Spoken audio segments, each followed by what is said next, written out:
to episode 2 of Tire Talk with Atturo Tires. I am Colin, your host, here with Joe Gomez again with our special guest this week, Jared Samuelson from BeamNG. He's here. He's going to talk to us a little bit about what he does there, a little bit about his career, how he got going in the off-road world, and how he got going in the 3D graphics world, and how he kind of transitioned from just being a fanboy playing a video game to actually developing vehicles for that company that he was playing as a kid. So let's just first jump right into it. Jared, why don't you introduce yourself?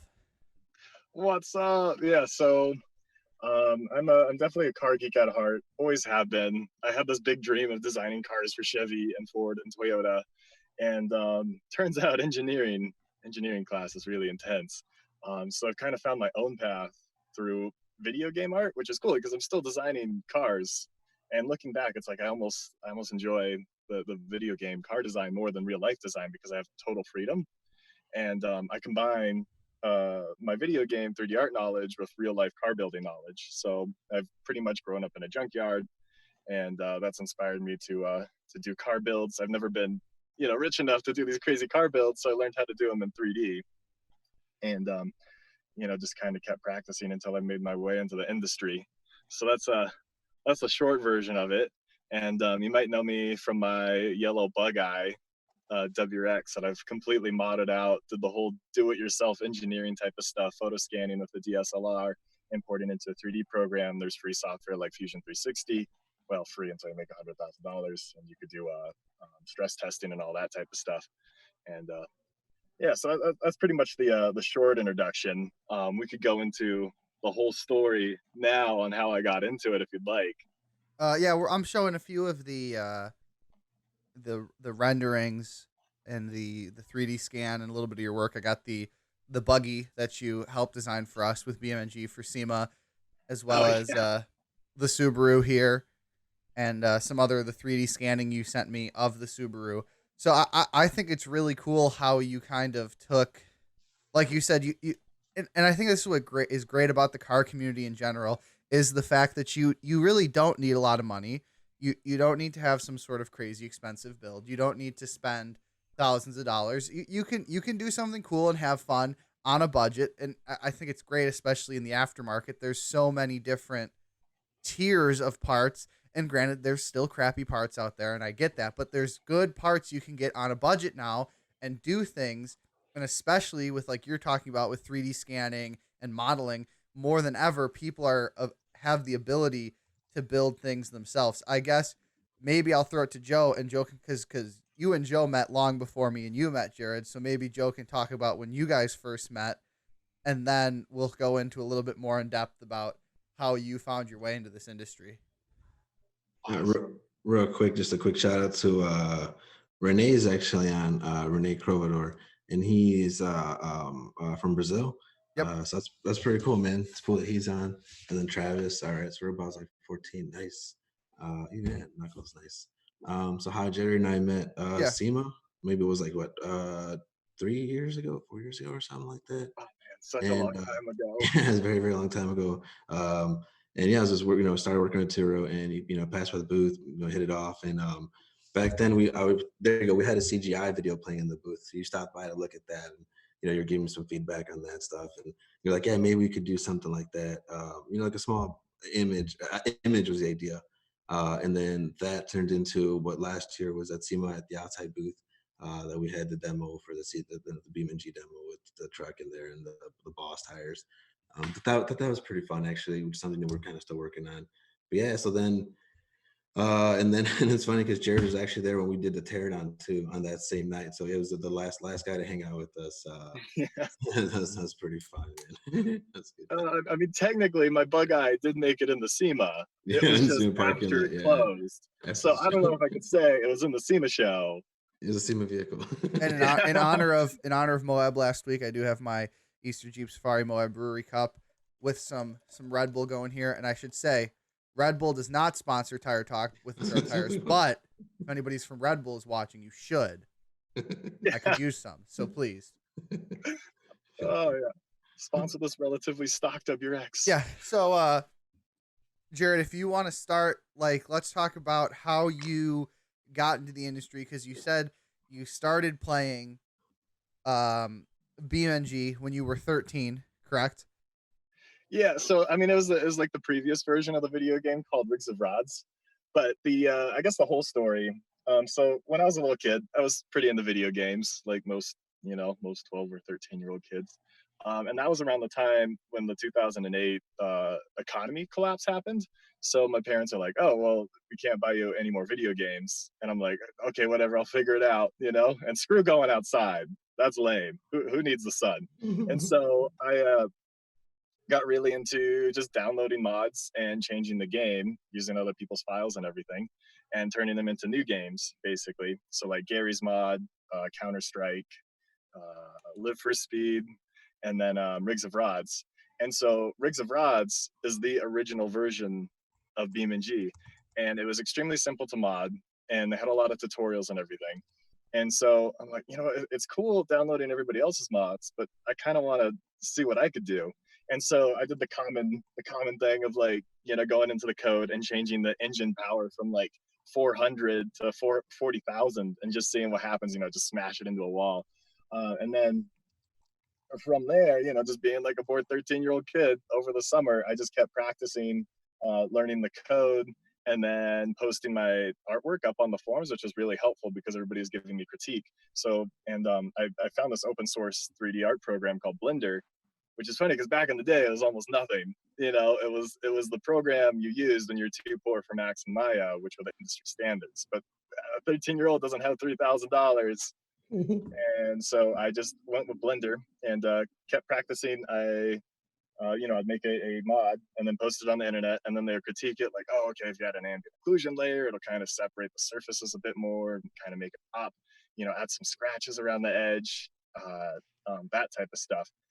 And so it's just like a very, almost like going to school, except I was at home. So I go to school, my regular like middle school, high school, come back home and then do 3D art, post it up to everybody else so everybody else could see it. And then these really good artists would critique me.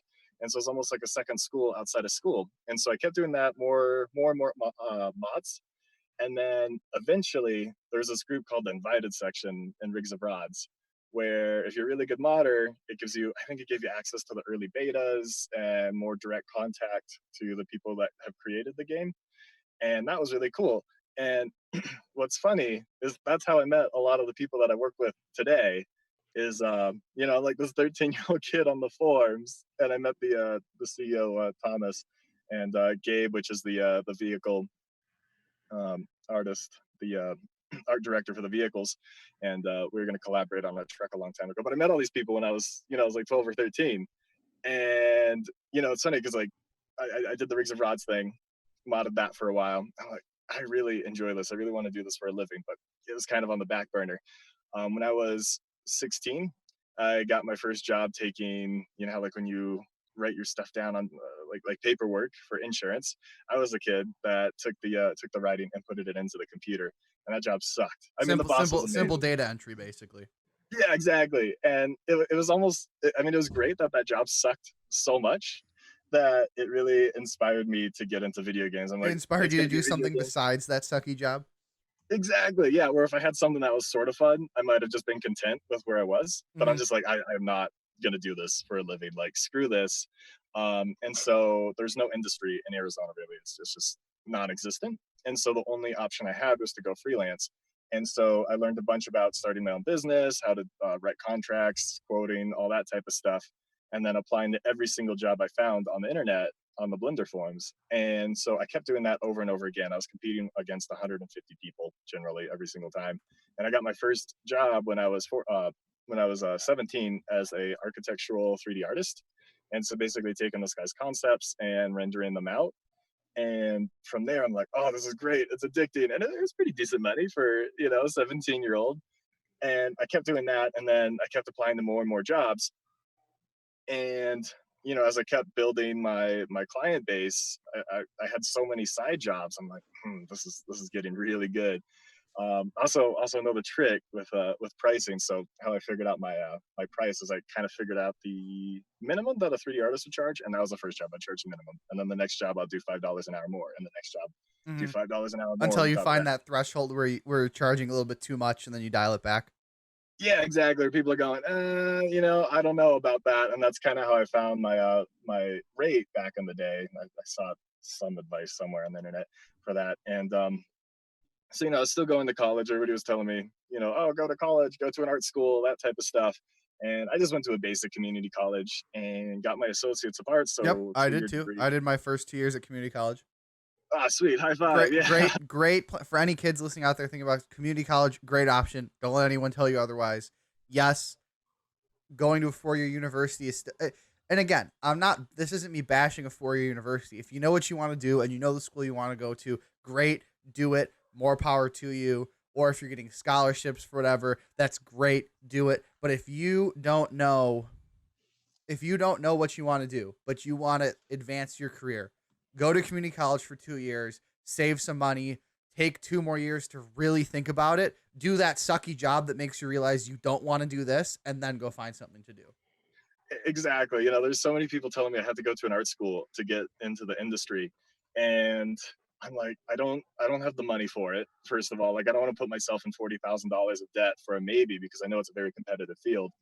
And so I just went to a 2 year community college, and then after the 2 years, I calculated. I'm like, I could live for 3 years on bare minimum at $40,000, and I'm like, if I can't teach myself 3D art to get enough jobs to do full time in 3 years, then I guess I just don't have the skill. And so I stopped school, and then that gave me a lot more time to do freelancing. And that's because I had such a backup with jobs. I'm like, okay, well, school's getting in the way now of my freelancing. So I think I'm just going to do the jump, go all in. And so got my LLC started and everything, went full into freelancing, and that worked out super, super well. Basically transitioned from architectural visualization to more video game jobs, just in general, like phone games, that type of stuff. And then, I'm a car geek, and that's the niche I want to do. And I kind of weaved my way into the car niche, and ever since I've been in that niche, it's been great for me. And so, after a while, I had a bunch of freelance jobs. I had 2 freelancers working underneath me. It was amazing. And, this is like the full life story. But I got tendonitis really bad. And for anybody who does computer work, Yeah. like biggest piece of advice, anybody who does computer work, you got to look at your ergonomics because you're going to study it. You're going to spend hours looking at it, but it's like whether, after you get yourself injured or before. Yep. And so many friends have tendonitis, carpal tunnel, that type of stuff. So like research it now. If you haven't, like definitely do it. But I didn't listen to anybody that was telling me to do it either. So hopefully I'm the guy that could inspire you to do that. Anyways, totally knocked me out of the industry. I mean, I guess lucky for me, it's such an industry-wide injury that a lot of my clients are very understanding. I've hired other people to take over my jobs. And so while I was injured, I was talking to my old friends that I met with rigs of rods. And, we're kind of just hanging out, talking, because that was the only thing I could do because I couldn't 3D model. So I was just hanging out on Skype, just talking to everybody, and started talking about my art. And then the art director, he's like, whoa, your art's pretty good. And then I showed everybody on the team, and then like, we got to get you on. And I'm like, okay, sweet. And luckily they put me on projects with deadlines pretty far away. So that way, I could heal and do some 3D modeling at the same time. And now that I've healed up, I've taken a full-time contract with BeamNG, and it's been awesome ever since. And That's I great. think oh yeah, it's so much fun. The biggest thing is just like the people, like I meet them in real life, and I'm like, I love this game. Like it's inspired me to do this or this, or like engineering. It's a very engineering type of video game, and that makes me super happy. And just kind of like, my time, the time that I spend making this video game makes a bunch of people happy and distracts them from whatever. And especially right now, kind of distracting them from the coronavirus, something to do. It's just, it's Cape. Yeah, and I think the biggest honest takeaway from that, and what I think is great, is when you're young, when you're in a position like you, when you're in a position like me, frankly, when you're a younger person, you have you have the ability to be able to take more risk, not in a negative way. People often associate risk with a very negative thing, but take the risky leap because you have more time to, I guess, rebound from that if it was a bad decision. I mean, young people don't have kids, don't have what they don't. You don't have as many things tying you down, as many things that could negatively affect. So if there's something you love to do, go do it. Like, take that leap, take that risk. I mean, it might be out of the norm, but go do it. Like, that's my biggest advice to people who are on the fence about something. What's the worst that's going to happen if you do, like, you're back to where you started before? Yeah, and that's one of the really big things. And another thing that I really see, a lot of people, they always have this plan of, becoming a game developer, like a vehicle artist, or a famous streamer or YouTuber or whatever. But then they always have this like really big complicated plan. Like, okay, well, I'm gonna buy these tutorials so I can learn how to do cinematography, but I need this like $10,000 camera so my video's good and my mic's good. Or Well, same thing with the computer I stuff. think that's what's great about technology now is that, back in the day, even, 5, 10 years ago, to do something like, YouTube or things like that, the amount of technology, like, you needed a nice camera, you need a nice microphone, you need this and that. All you need now, if you want to, do something, because everybody wants to be a YouTube personality. That's what everybody wants to do. Everyone wants to have their face on the internet all over, and that's like the thing. It used to be video game designer. Like when I was a kid, everybody, oh, I'm going to be a video game designer. Now everybody wants to be a YouTuber. And you know what? It's great for these kids because you don't need to buy a $10,000 camera. You don't need to buy a fancy microphone. You have that all right here. Exactly. Enough quality in it's you're carrying around right now. You could start a YouTube channel, and I know YouTubers now who have 100,000 followers. They still film on their iPhone. You don't need a fancy camera. Yeah, Exactly. they'll edit it out like in Premiere or some Yeah. other And I mean, you software could or use whatever. iMovie. Yeah. You could use Windows Movie Maker. You could use. You don't the startup cost to get into a lot of these industries now is lower than ever with open source things and lower cost to entry technologies. So it's so much easier for kids to be able to do that. So Yeah, and I think the biggest part is, when people have these really complicated plans, whether, it's like I got to do this and this. But my biggest thing is just you just got to practice. You just got to put the time in. My biggest thing, I get a lot of people that come up to me like, how do I get into the video game industry? And they're like, I got to go to school. I got to do this. I got to find these programs. I got to pay for this. And I'm like, just download the Unity engine or the Unreal engine or whatever game you have. Just play around with mods. Like it's every type of skill is way more about the time that you put into it Yep. than it is about these big plans. Yep. Like and you can tell because a lot of people that I talk with, that are like pretty famous or like super successful, none of them really expected it. Like I never expected where I'm at because it was just a hobby. I just put my time into it. It wasn't a complicated process. And I think if I overcomplicated it myself, like if I had this super, like when I was 13 years old and I had this big goal of becoming a video game developer, I probably would have freaked myself out. I'm like, I have to do It's this and like this it's and like this me and and this, Joyce do talk this. about. You could plan all day, but unless you're going to execute on what you're planning, your plans for nothing. it's Exactly. kind of useless. That's And it's funny. not, oh yeah, go for it. So No, just really fast on Facebook. So James commented, it's like the poster in the background, I made it. So yeah, that's actually the poster that we did have at SEMA. So what I did is I shoved it in the box for the TV between the frame or whatever. Anywho, so then once I got it back, just ordered a new frame for it and stuff like that. Like that's the same so exact one. I guess let's transition here because we're 20 minutes in and we have not talked Oh about snap! tires nor vehicles, which is Yeah. fine. Which is fine. I love hearing about Jared's thing, and I think it's a great story that people like to hear. But I guess let's move along to Yeah. maybe more relevant topics that other people want to hear too, as we're 20 minutes in here. I guess, Yeah. and we can move on to the fact that let's hear about your Subaru a little bit, Jared. What's all done to that thing? Awesome. Yeah. So the story about the Subaru, I'm guessing, do you have the picture up for it? I'm pulling the pictures up Yeah. right now for everybody Cool. on the stream. Yeah. So I basically, I had a 4Runner, like this off-road 4Runner, and turned out the 1994 Ford had a one-star crash test rating, both here and in Australia. I'm like, oh, that's a bit sketchy. So I wound up selling that thing, and I wanted something that's super cheap, fast, and my biggest thing was easiest to get parts for. So whenever I buy a car, I look at the junkyards, and I'm like, okay, there's a lot of these in here. and I could swap the parts over. And so Well, I is that a wound up good getting thing, or is that a good thing or a bad thing that there's lots sitting in junkyards? yeah. I mean, I guess it depends how you look at it. It's great because of parts, but it means it also breaks down a lot. But the yeah, so I researched a ton of vehicles, and it was between a Ford Raptor, or not a Ford Ranger, Ford Raptor, way out of my budget. An It was old, an between older like Ranger, right? Not like the newer ones we're building. oh yeah, the older ones. I'm The doing like older a ones are trophy so truck. sweet. They're sweet trucks.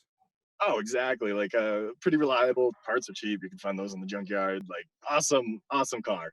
The other one was the WX, and it was a little more expensive, but the safety ratings were great. The power's great, and just finding parts in the junkyard. And so I went on Craigslist. I searched for a while. I found this yellow wagon bug. I didn't even know it was super rare color, and so I went down and I didn't know anything specific about Subarus really. I just knew general stuff, and so it was not a very good purchase, honestly.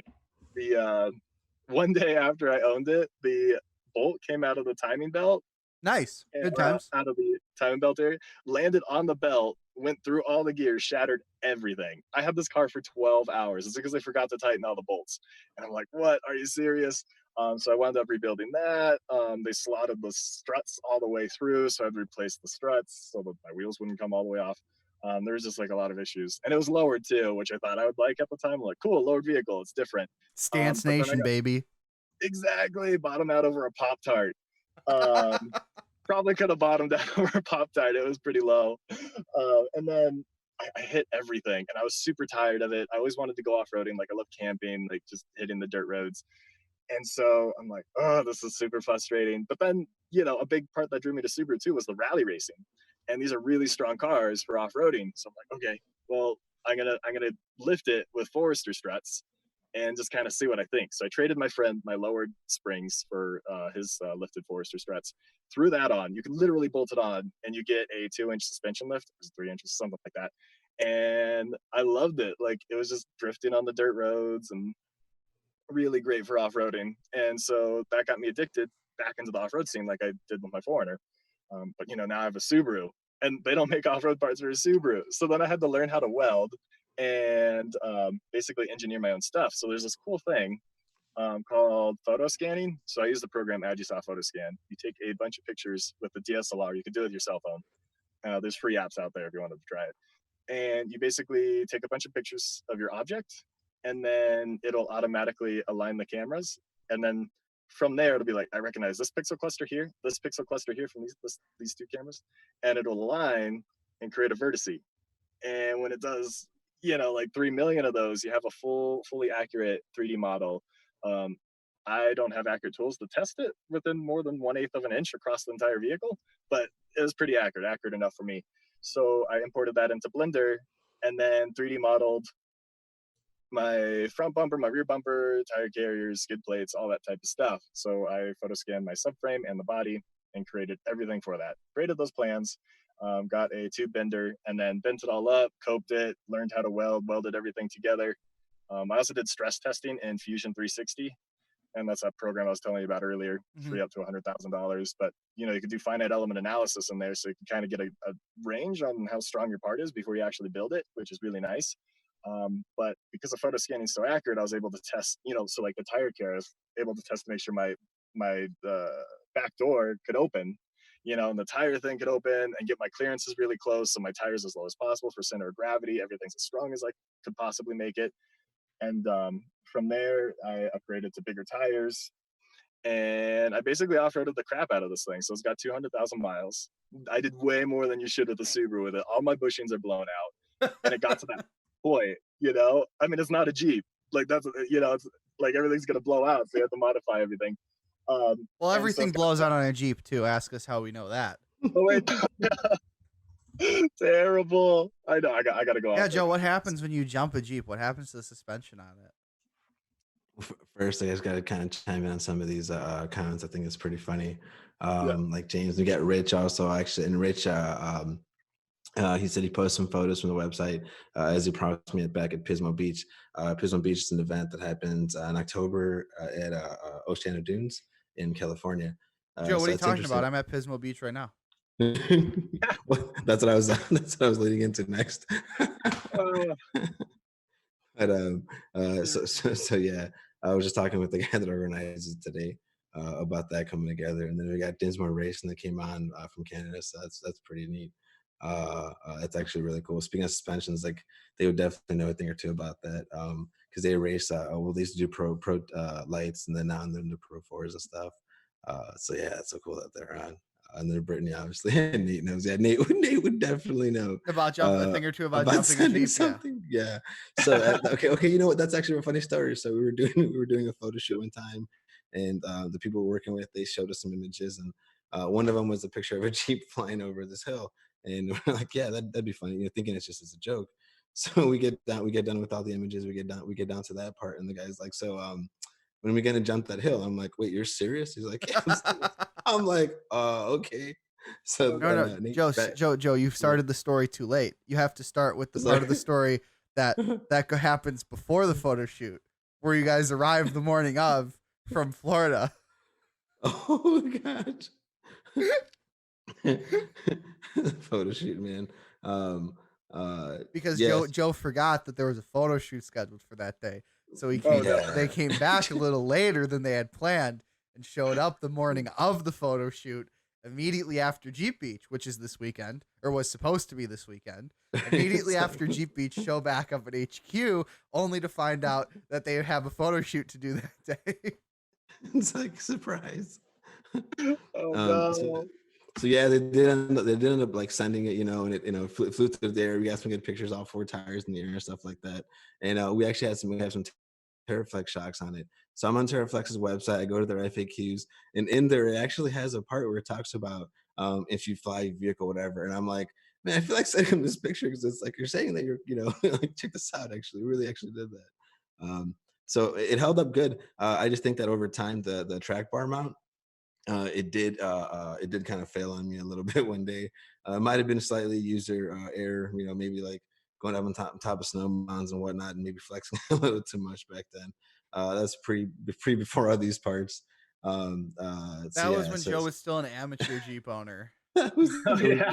We had just got it, like pretty much everything on it was like pretty stock, before like we upgraded the steering and all that stuff, man. So advanced Jeep owner now. Yeah, it was when it was still fairly stock. Let me find the pictures of what it looks like Those now are the for people who don't know. Man. Yeah, so Death Wobble days. The big thing that we did to, I guess, to not necessarily address that, but the big thing we have moved to is are the XT tires rounded or should they be inflated so they're flat using the chalk test? They're not a crowned tire. The XT is not a crowned tire. You can use the chalk test on that tire. We do recommend in terms of inflation, which is another topic we're going to get to here a little later in the show. We're going to talk all about applications, PSI, that sort of thing.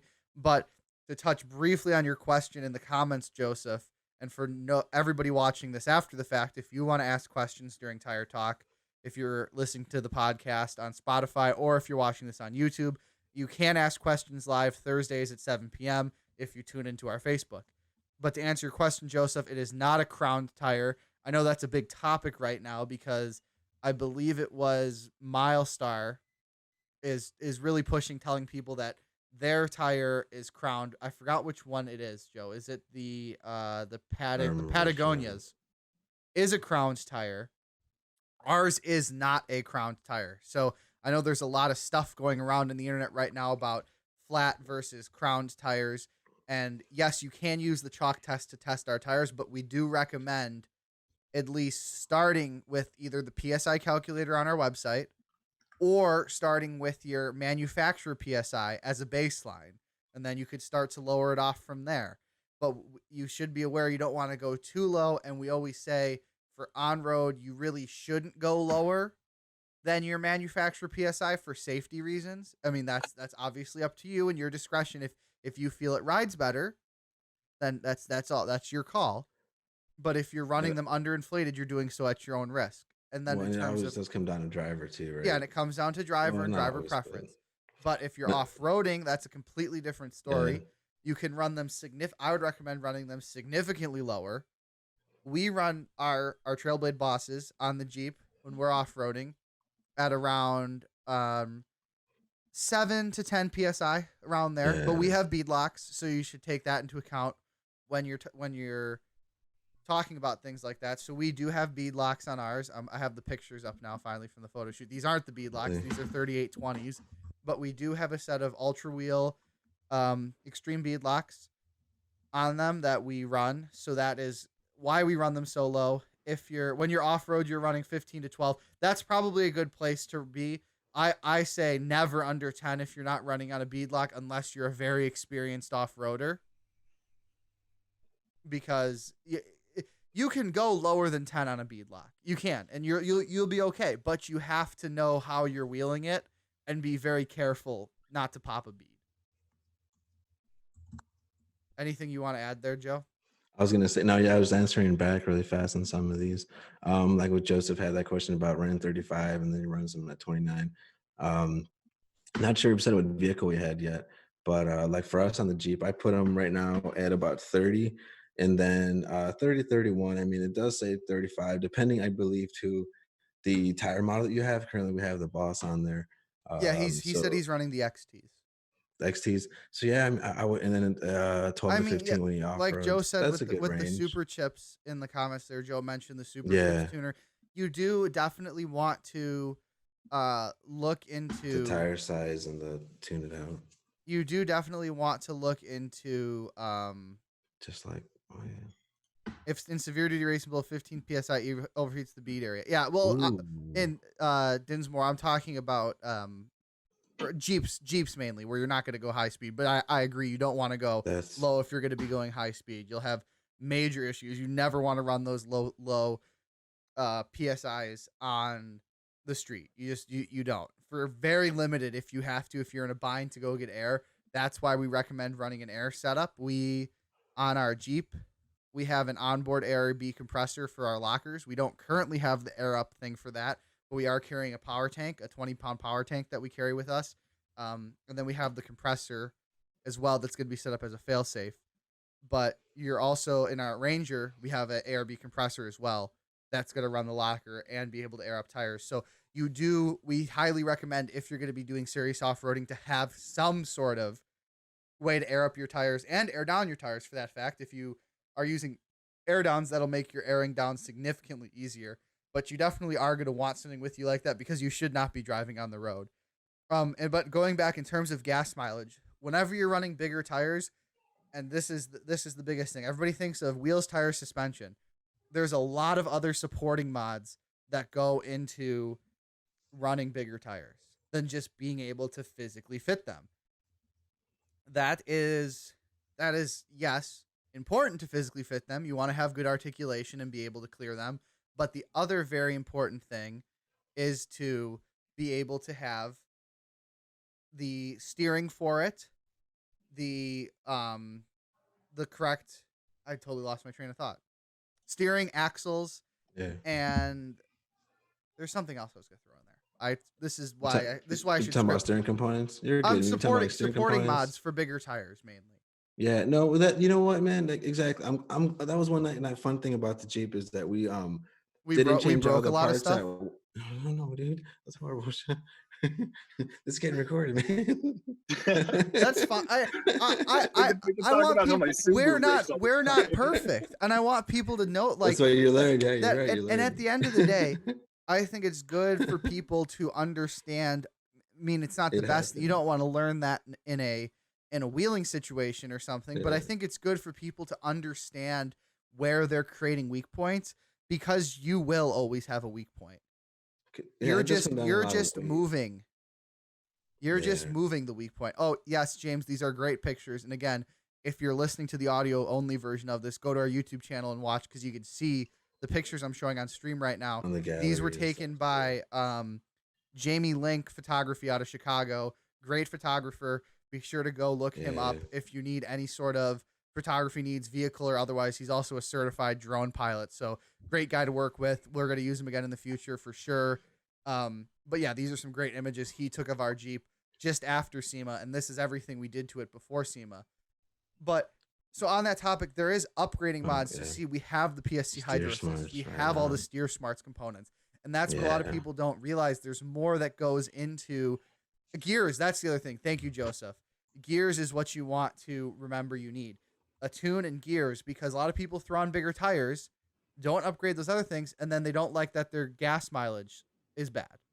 Because you're gearing, you're overworking your engine. You've increased your rotating mass, you've increased your weight, and you haven't re-geared, and you're putting more strain on your engine and your transmission and those other things.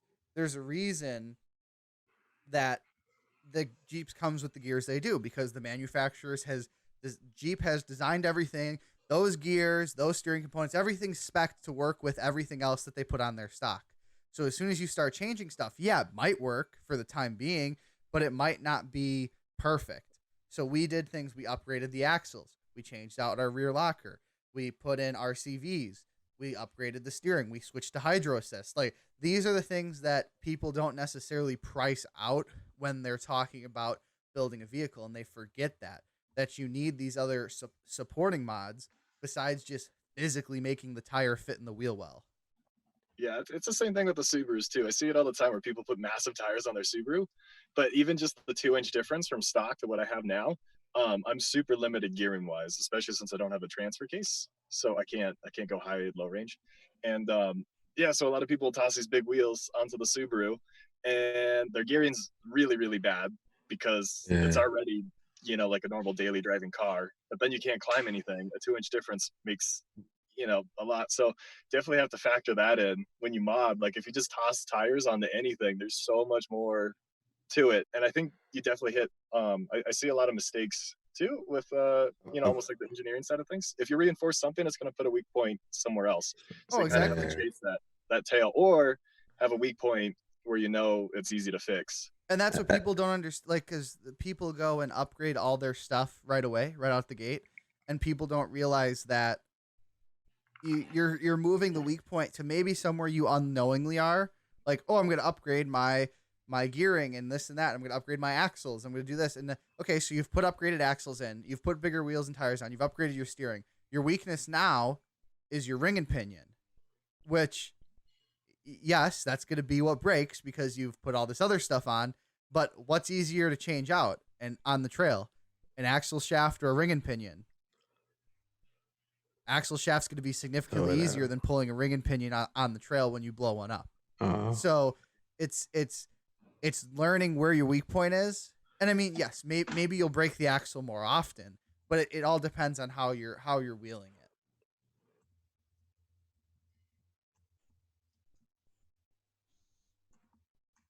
Anthony, what were you running the 35, 12, 50, 20s on? The biggest thing, like what were your wheel specs and what was the vehicle?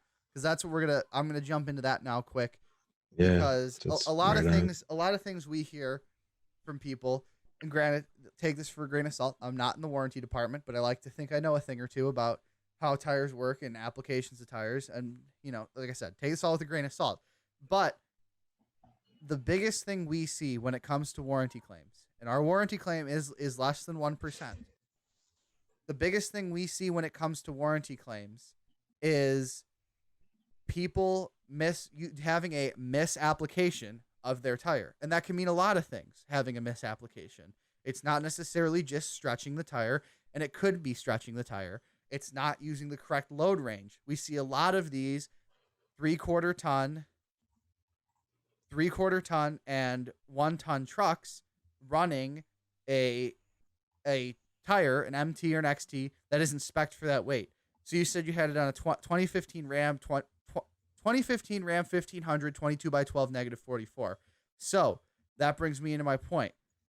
And I think people need to understand the difference between what the section width of the tire is and what the width of the rim is. The section width of the tire is how wide the tire is on a certain rim. I don't remember what rim they used to measure it, but that's the width of the tire measured end to end, including sidewall, of it mounted.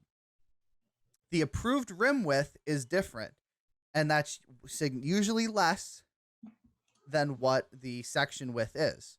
So like on the 35, 12, 50, 20 XT, Do you have the approved rim width, Joe? Is that what you're pulling up? That's exactly what I was Okay. about to look at. So Yeah. the approved rim width is not up to 12. So technically, even though it's a 12.5 wide tire, it's not approved for up to a 12-inch wide wheel. And that is standard for most manufacturers if you look, because it's not, you're still stretching it because it's including the sidewall too. So you have to remember it's the entire width of the tire including sidewall. So it's 12.5 inches wide, and you're putting it on a tire on a rim or a wheel that is also 12 inches wide. So you're stretching it. It's too wide of a wheel. 8.5 to 11 is the approved rim width. So for a 35, 12, 50, on the 20, XT specifically, on the Trailblade XT 35, 12, 50, 20, 8.5 to 11. The approved rim width is 8.5 to 11. So the reason you probably had poor performance out of that tire, and again, I'm not here lecturing Anthony because I think I'm glad he joined. This is awesome. I think it's important for a lot of people to know this. I'm not trying to lecture him and call him out, but we hear this a lot. And we're actually going to talk about this today anyways. Yeah, I actually have it in my notes in front of me already to talk about. So it's great that it came up because people, and part of it is just people don't understand. And I think a lot of the times, people will buy stuff online and take it into a tire shop, and the tire shop isn't going to necessarily double check what you bought. And it's not even necessarily our dealers, because you'll buy it online, you'll go to wherever, and you'll look. So, I mean, I'm not even calling out the tire shops, but I'm saying as consumers, people, all these specs, all this information's on our website, in our catalog. We try to keep it updated as much as we can. Yeah. And this is good because, like, I'm sorry to cut you off, man. No, you're fine. Go for it. Oh, no. So, usually when we do events, and that's one thing I like about events is that we get to talk to people, face to face, and good things. And it's usually a lot of good things now. But earlier on, there was little things here and there, and a lot of that, it's just things that they don't know that it shouldn't be on this vehicle because this and this type of setup or something. Thankfully, the weight of his vehicle would be fine, but it's just the width of the wheel. It's a little too wide in that situation, right? That's why I generally, if you look, a lot of the misapplication issues don't come from people like Jared with Subarus because they're light and they're using it for off-roading, and they're running typically very narrow wheels because that's what people running off-roading things do. And you don't typically see that with people running Jeeps because they're running narrow wheels, and that Jeeps are light vehicles. It's not a heavy truck. So we see that very, very often in not only 1500 trucks, but the heavier 3/4 1-ton trucks, because they're not looking specifically also at that load rating. I hear a lot of times people are like, they tell you what they run and what they do, and even if it's out of spec, but they'll tell us like, man, I ran this whatever and it runs fine, and that's good because they probably maintenance them, and whatnot. But and if you want to do that, that's your prerogative. But just know you're not going to get a warranty. It's one thing or another. You're not going to get, you're not eligible for a warranty if you're running it as a misapplication, and you're not using it within spec. So you're doing so at your own risk. Like I see people with the Boss on dualies all the time. And granted, it looks badass. Don't get me wrong. That's a good looking tire to have on a big truck like that. But that's not a proper application. You're risking having damage to your vehicle. The load though. Thankfully his load and weight on the vehicle is like spot on. Yes. With Anthony's question about the 1500, he's within spec load wise, but I'm switching over to load rating because that's just another thing we see people, especially flotation sizes on those heavier trucks, which are typically not going to meet that load rating. And it's funny you bring about Jared about driving, and we're talking about how we were talking about drivers earlier, and at King of the Hammers when we went out at nighttime to Chocolate Thunder to go take pictures. It was like 10, 11 at night or whatever. And so I had our vehicle at first, and I get out there and I'm like, yeah, man, I'm gonna get us stuck, so we're gonna go back. It's not gonna work. That sweet rental Cherokee we had. It's the rental, exactly. It's like, here's the rental. So I don't think I had 4x4 definitely. We didn't air anything down much. I don't think so. I don't believe so. Oh, it was a rental. Yeah, actually, exactly. no, we did not take a rental out to the lake bed. Nope. Unnamed rental company. Unnamed rental company we used. And so I'm like, we're gonna get stuck, so we go back. And then Jared's like, oh, we can make it. And he took his Subaru out there, and he's driving, and he's snaking through, kind of hopping back and forth in between in between the sand. And I'm like, wow, that's actually a really nice way to advance it. I wouldn't have thought about this. You're not really just driving straight and digging in. You're kind of just like snaking and hopping along. And yeah, we made it out, made it Chocolate Thunder. And even Edwin, we were sitting by his campfire. He's like, take these radios because you're gonna need them, because you guys are gonna You get guys are stuck. gonna get stuck. And you're gonna have to call Edwin was ready to take the Ultra 4 out there and drag you guys back. and pick us up, dude. Oh yeah. So it was so funny because like you saw these massive trucks, stuck in the sand. Super beefed up, dude. And this isn't even my off-road Supra. I have a daily driver 2005 Outback XT that I took out with just like street tires. Well, like it goes back. It's all about the weight of the vehicle. Like exactly, you're super light. Exactly, so much lighter than the Jeep, and I think the weaving, it helps too. Yeah, the driver. I mean, I know Joe could drive too. It was like the Jeep just couldn't go anywhere. No. You're hold on. You're giving Joe way too much credit. I've been in the Jeep with Joe when he nearly drove off a cliff in Colorado.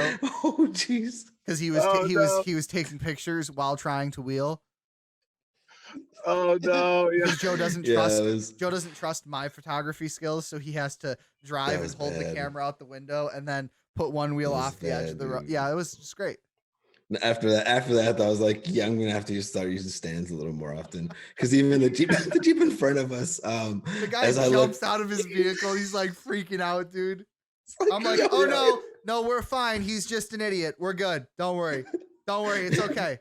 The shopping list, camera stands, okay, and 5 pairs of undies, just in case. I made sure to wear my brown pants that day, so we were okay. Looked over and I'm like, oh, I think we're off the trail. Oh, okay, all right. Thankfully, it wasn't a big cliff. It was only about like a 3-foot drop into a bush. So like we just destroyed that bush. You want to know what's funny? What rang through my mind was some stuff that we listened to at Bantam by the Quadratech people. We do this thing called the Babes of Bantam, and it's a trail ride with I think like 100 Jeeps, women, and so this guy from Quadratech goes out there and he tells steer into the turns and this and that so you don't roll over and whatnot. And so I'm like, all right, dude, stay calm, cool, you got this. Just do slow movements, back up on out, and that's what we did. Is reverse right back onto the trail and. It's like, yeah, exactly, Anthony, and I do agree, and again, this is not me calling out tire shops, and like you said, they are trying to make sales and do what they can, and a lot of consumers come in and ask for that, and I don't know if you asked for it, but they're probably used to that because people come in and they're like, yeah, I want to run a 12-inch wide, and that's what I want that look, I want that whatever. And then they're not gonna. They've learned that it's not worth the argument because the majority of consumers don't care about performance necessarily until it starts performing badly. They don't care. They just want the look and want to get out the door. So we are working. That's one of the things we've been actually working on a little more now that we're off the road. We've been working on kind of developing our dealer training program and getting that out to dealers and letting them know, hey, this is what you need to be telling consumers, and this is how these applications are going to go. Yeah. And please reach out to us. Joe gave you the email there and we'll help you out. We'll help you out with some goodies or something. So be sure to send us an email there. I'm back in the office tomorrow and I'm going to be sending out a lot of goodies. So, and also everybody who's just coming through here, not staying, we are giving away a Boss knife later in the stream. Oh yeah. So be sure to share the stream and tell your friends, everybody get in here once we get around, oh, Joe got the fancy one. You're not getting that one. My bad. Everyone's gonna think they're getting that now. That's a one of a kind. I almost grabbed that one off my desk, and I thought no, because you took that off my desk. What are you doing, stealing my stuff? So sorry about that. So check this out. Now you got coronavirus all over it. Thanks. Oh no. Yeah. Christian from Scalpel Arms is the one that actually put that one together. So share the stream, get all your friends in here. When we get up to like 25 viewers or so at some point, we'll do another trivia question, give away a Boss knife. Those are valued at like $200 something. Yeah, there it is. The black one. That's what you'll get. I'll mail that out to the winner tomorrow. So be sure to share the stream, get as many people as you can in here. Once we get up to, 20, 25 people, I'll call the giveaway. We'll do a trivia question and I'll pick somebody. So you're not going to get the American Edwin. I Wait, know. what? Everybody asked for the American flag knife. I I'm knew sorry. this would happen. That's Joe, why Wait, did you? let's go I away. purposely did not grab that one because everyone's going to want it. Let's give That's away what more happens. cold stuff. Well, His headphones are up for grabs too. here's my hope is that with this we can send it to Christian over at Scalpel Arms, dude, and maybe he'll make another one. So Yeah, we accidentally gave let's it share away. the stream. When we get up to 20 something viewers, over 20 to 25, we'll do that giveaway. So stay tuned, share it, get all your friends in here, get as many people in here as you can, and we're gonna do the boss giveaway. Hopefully Joe doesn't cut himself over there before it happens. I'll make sure. I'm gonna send you a clean one. I'm not gonna send the one he's over there manhandling. Oh, should I? Speaking of cutting yourself, should I tell him about how I stabbed myself on a lanyard? You guys, that's too much of a gory story for this. This is a family show. That was terrible. So I'm gonna loop back very quickly to our misapplications as we finish that out here. Oh yeah. We've talked about section width versus rim width. Always make and choosing the proper load rating for your vehicle, whether it's a Jeep, a truck, whatever. Make sure your load rating fits with your vehicle you're running.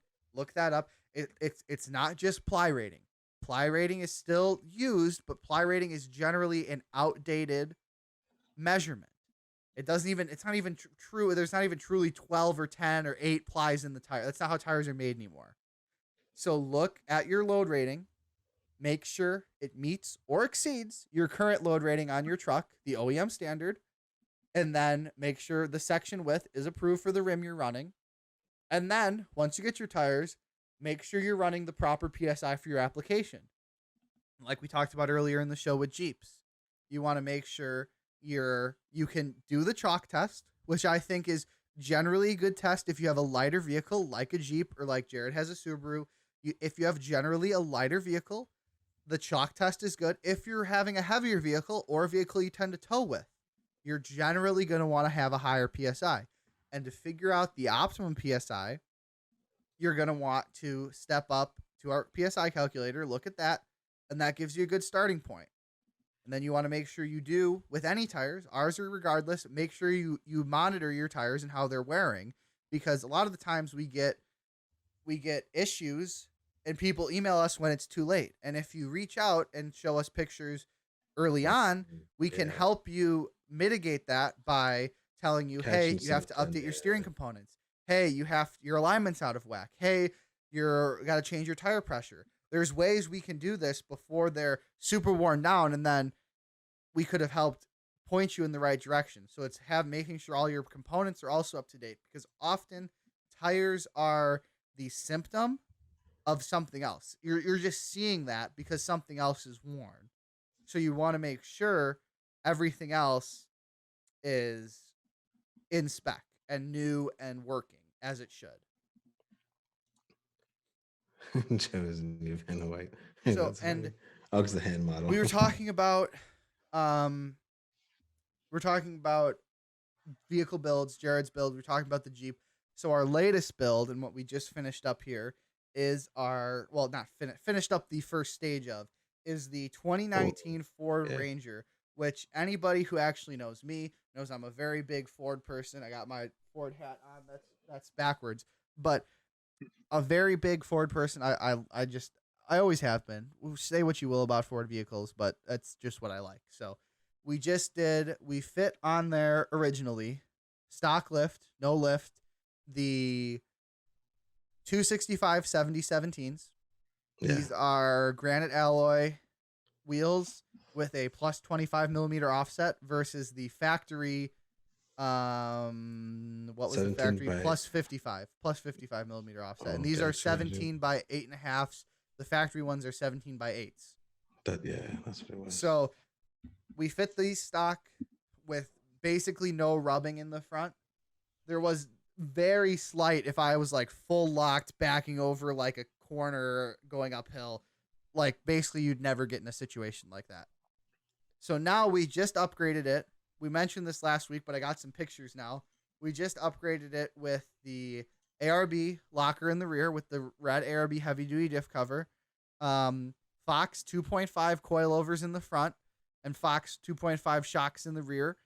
And then we got an 1.5 inch lift block in the rear, So we basically have the equivalent of, it's leveled at about 3 inches of lift, and you can fit a, supposedly, if you remove the intrusion bars, we also did Yeah, let's BDS take footage of that. BDS upper control arms too. If you remove the intrusion bars in the front, because what Ford does is they have these crash bars very close around the tire, and that's what you rub. Which, again, I'm not an engineer or crash safety expert, but if you remove those, which we may or may not have done, and people on the internet do for sure, you can fit up to a 33.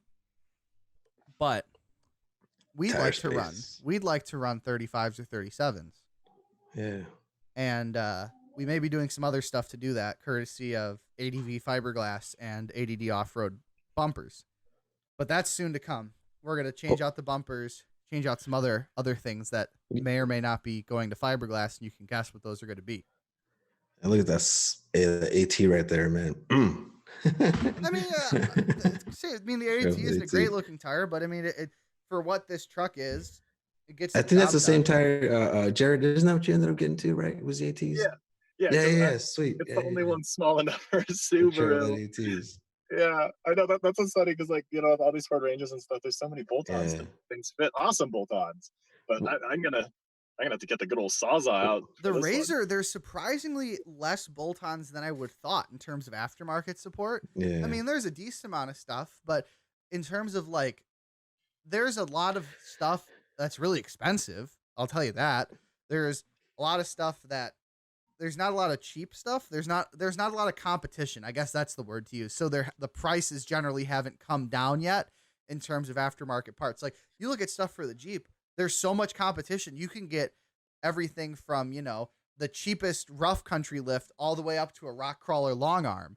And there's something for literally anybody in any budget. I mean, granted, those things aren't going to perform the same, but you have those options depending on what you do. Versus the Ranger, there's just not all that versatility yet. I mean, it's only been out in the US with this body style for 2 years now, so I'm hoping there's going to be more.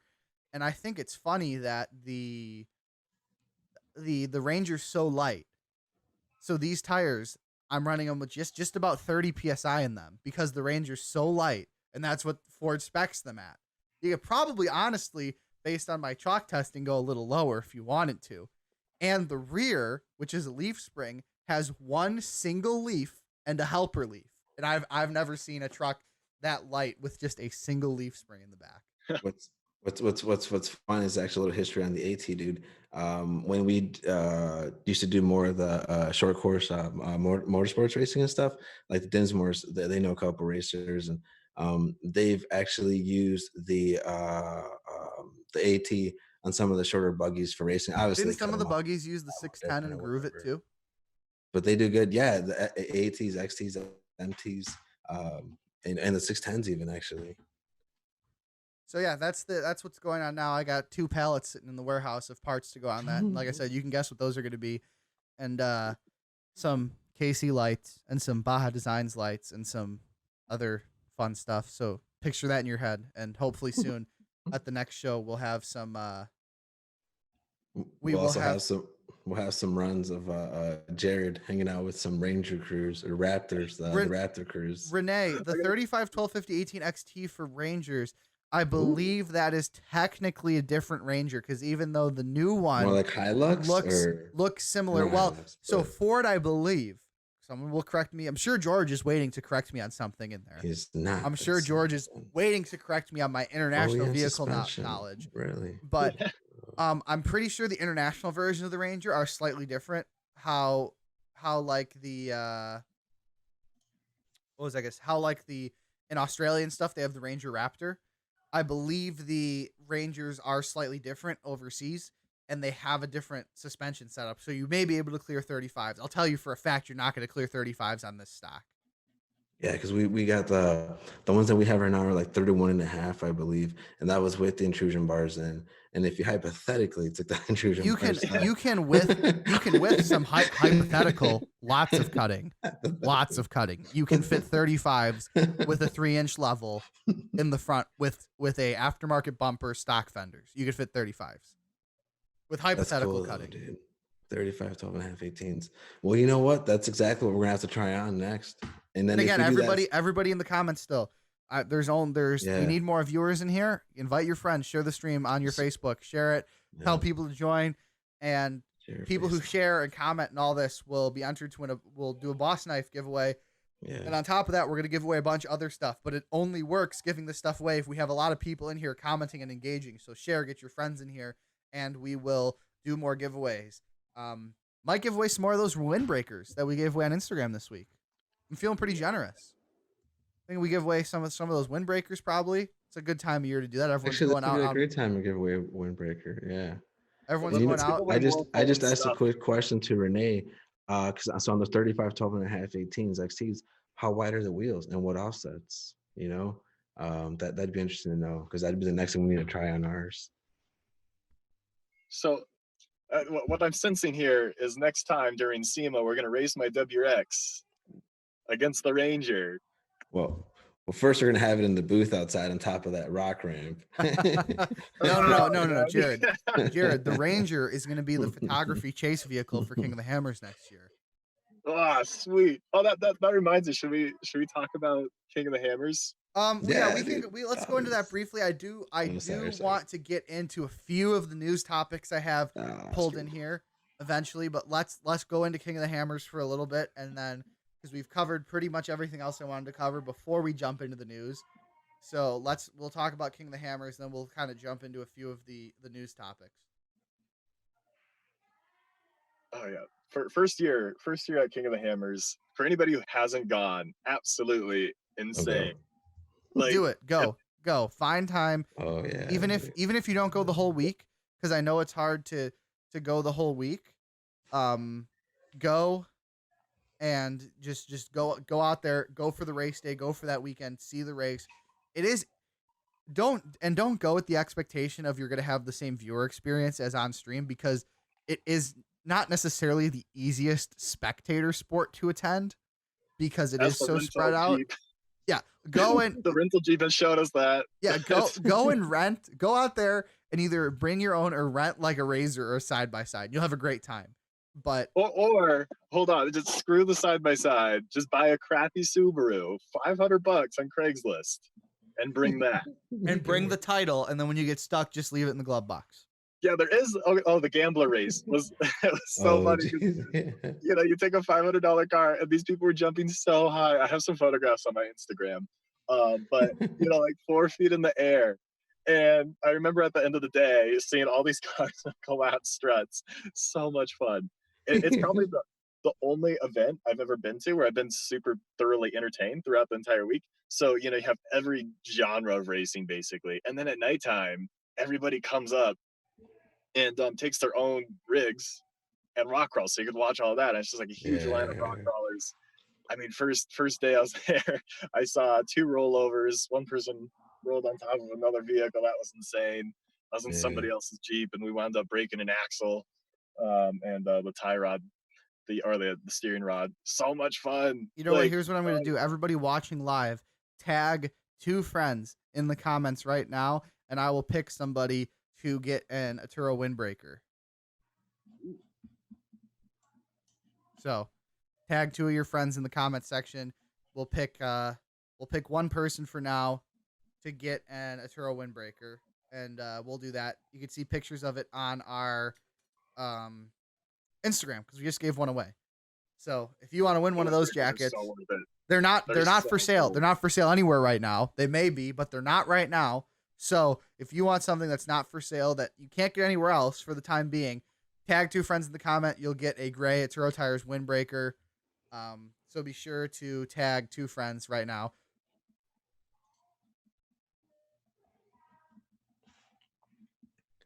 So King of the Hammers is, we touched a bit on this last week because Edwin was on the show, obviously.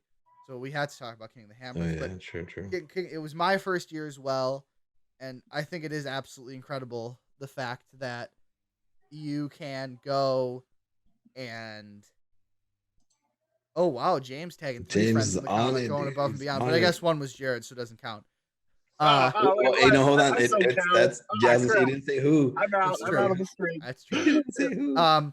But like I said, King of the Hammers is definitely a crazy experience, but go prepared. You're gonna be tired. You're gonna be wore out, but go prepared to have a blast and go see it. Is there anything else you want to talk about from that weekend, Jared or Joe? Just that it was definitely Mad Max. It's like its own. I mean, like I say, it's its own city. Everybody's camping. Okay. Everybody has these like super wrecked vehicles, like caged up, destroyed. And it was funny because like with my Outback, I sort of thought I was gonna get stuck too. And so I just kept hitchhiking and all these people's builds. So much fun. But just seeing like the rock crawling, and then they had these like razor test drive things. So just driving through the desert through the whoops with these razors, um, showing Joe up with my Subaru. That was pretty Yeah. great. And then I remember, Joe, you're talking about like the night stuff. I mean, the night stuff, That's okay, so this that's is awesome. fun. That's a lot of fun, actually, dude. Well, It's I'll very say dangerous. from the Very from the dangerous. Airbnb.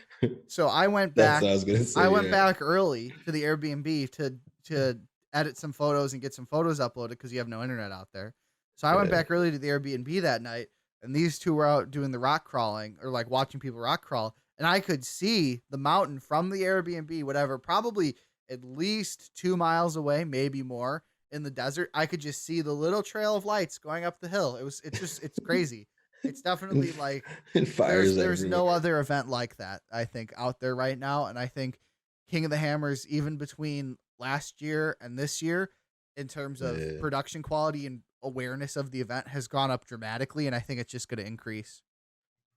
Oh So yeah, props for all those companies who got on early with them to sponsor that event and took the risk Yeah. on, like, goes back to risk taking that risk on that event early on, and reaping the benefits now, just reaping the benefits now from being a sponsor of something like that. And props to sharing that Airbnb. You know what though, man? At least it was very, very close. It was what, like a few minutes within, because all the local hotels. So last year we went and we stayed at a hotel because that's the usual thing you're used to. And it was like a 45-minute drive in, at least an hour plus traffic and stuff. So it was a bit of a drive in. And then with this right there, it was like you're super close. Like even that last night when they had that live concert and stuff, it was a Smash Mouth and whatnot. And that was pretty cool, man. So at the end of the night, like on the drive out, you're not so because it's a very long, dark road to drive like 45 minutes out. But at least at the Airbnb, that was still kind of a little, every time we would pass the entrance on the way in, and then you'd come back and whatnot. But All yeah, right, so winner of the windbreaker, yeah, Pat Carroll. You tagged two people, and you said you're going to run the bosses on your Bronco. You asked for dealers in the San Diego area. I believe we do. Go to atturo.com/dealer locator, put in your zip code, and it will find a local dealer for you. That goes to anybody. If you're looking for your local Atturo dealer, atturo.com, and go to our dealer locator page. We have authorized online dealers and in-person dealers. But Mr. Pat Carroll, you are the new owner of an Atturo windbreaker. I will message you either tonight after the yeah. show or tomorrow morning to get your shipping information and sizing. I'll message you on Facebook, so watch out for that. Check your message requests because sometimes it won't come through. And I will message you and get that windbreaker shipped out to you tomorrow. Congratulations, question. sir. We're going to do Quick that question. again, so be sure to keep tagging your friends and sharing it. People who tag their friends and share the stream will have a higher chance of having me pick you for swag, and especially for the boss knife later, which Okay, I have so to come up with a trivia question for the boss knife. I would like to hook up Mr. James, man, because he's been on to and obviously like helped design this poster, which is like I'm pretty fond of it. But is he located in the U.S., Jared? no, yeah, that's what sucks. James, That's what I was about to. I was like, hold on. he's in Canada, which sucks. But Okay, he's Oh, sounds okay. so Canada might cool. not be too bad with shipping. Let not me. too Oh, hard. Yeah, it's not too yeah, I hard. don't think it's too bad. I mean, he's pretty close to America. He's in the hat of America. I I ship don't to the know. border, you pick up there. James, I'll send you a windbreaker as well. Yeah, it's But like let me get with the powers that be tomorrow and see how we're gonna figure out shipping for that. I'll message you, and it may not be a windbreaker. We may do something smaller that I can fit in a smaller box, depending on shipping. But we'll get you Yeah. some sort of swag because you've been here the whole time. You've been hanging out. You've been tagging people. So let me know. Let me know your address. I'll message you tomorrow or tonight, and I'll look with the powers that be in terms of shipping, and try to We'll get just check you over there and see what we can do. a cheap deal. No, I'm gonna send you swag. Don't tell me not to. I'll message you. It's like that. Oh yeah, I'll send them swag. So I'll send them like broken Subaru parts or something. I don't know. Jared wanted to talk about too. because he's in video games, and the big thing right now, obviously, that's blowing up all over in terms of the motorsports world is iRacing, which doesn't really necessarily compete with BeamNG because it's kind of a different type of game. You guys don't do direct like racing like that, correct? Yeah, so there's no multiplayer, and yeah, so they're not competition. I love their video game too. It's great simulation. But yeah, The it's just so realism.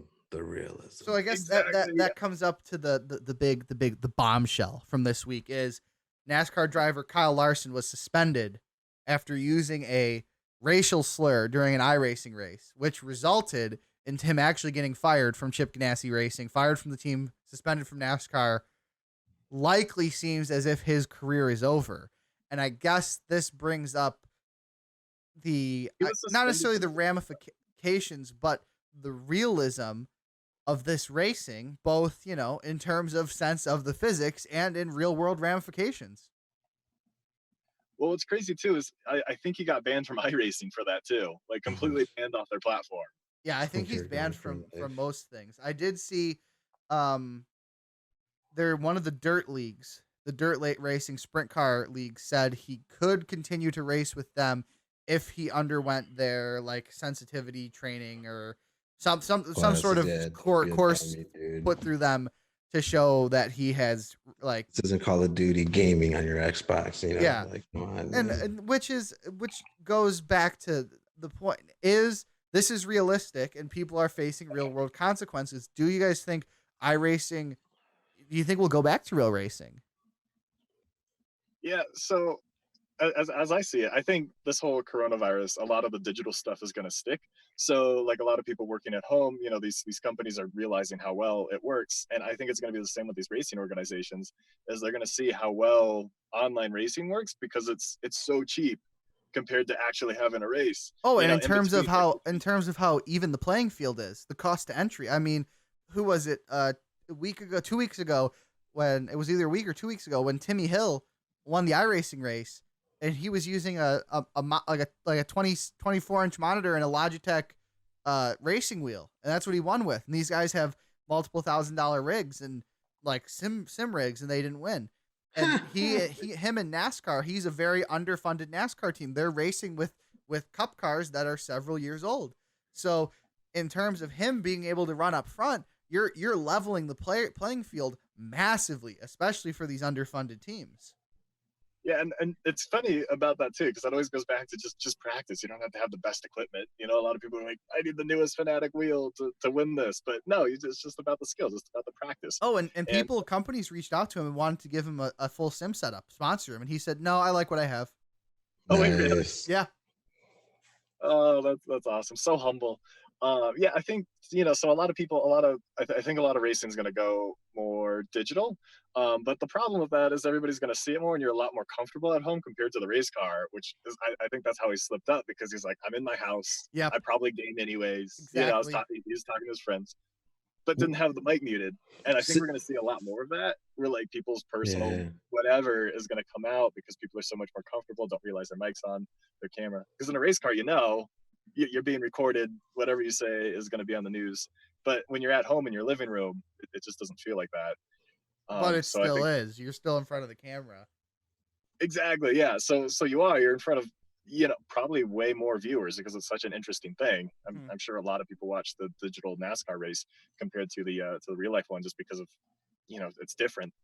So yeah, we're definitely going to see a lot more of that. I think a lot more bigger competitions like esports is going to Yeah. merge with real life sports in the racing area. I could see that happening. And you know what we need to do? We need to get Edwin to race on BeamNG. It's funny you ask because that's actually who was just asking me a couple of days ago. I was talking with him that he wanted to play it, but the computer he had, he needed to add some stuff to it or whatever. Yeah, it was a little too Dang. slow. You said, right? Yeah. Speaking of like computer setups, the setup that we had at SEMA, we had the controller hooked up to it. And at least I feel that with a controller, that was like a step up versus, just a mouse and keyboard on this kind of game. Because Colin at work, remember you tried on the keyboard and stuff, and Oh, I mean, yeah, and it just goes it's back all to right, it works, personal. but It goes back to personal preference too, because yeah, I mean, racing games in general are harder on a mouse and keyboard because you don't have the same type it's of not a first input as person you would even shooter. on a Yeah. controller or a wheel. But I don't know. At I'd least a like to. controller and then a steering wheel, probably, right? I'd like to play Yeah. devil's advocate. I don't think we're gonna go full esports in terms of racing. I think it's gonna come back. I think it may. I think it may open the door to more of this. Like, I think they're gonna live in harmony for a while because Yeah. you still have the very hardcore racing fan base that goes to these events. Like, I mean, people who go to the Daytona 500 in person Yeah. aren't gonna want to watch it played virtually.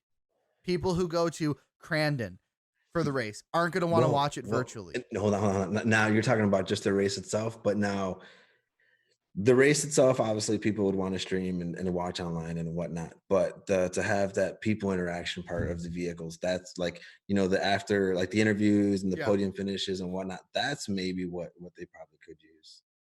Yeah, I think there's still enough of a fan base. Like, I mean, NASCAR's been dying for a long time, but I think there's still enough of a fan base to justify an in-person race.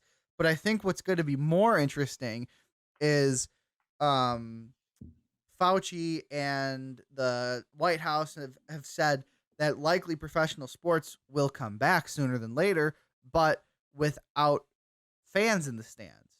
So the question is, are these sports teams, especially NASCAR, going to see it worthwhile to put on a race with no fans in the stand versus put on a virtual race? That Well, I think that I think is a bigger question. I think it's going to be a lot of both, because Yeah. they're going to want to train anyways. So they're probably just going to all train together. So then you have a digital race and then the real race. It'd be funny As to far as- correlate, and this is maybe kind of weird or funny, whatever, but uh when those races happen and beer sales, like alcohol sales. Yeah, the beer companies are like, let it happen, let the people be there.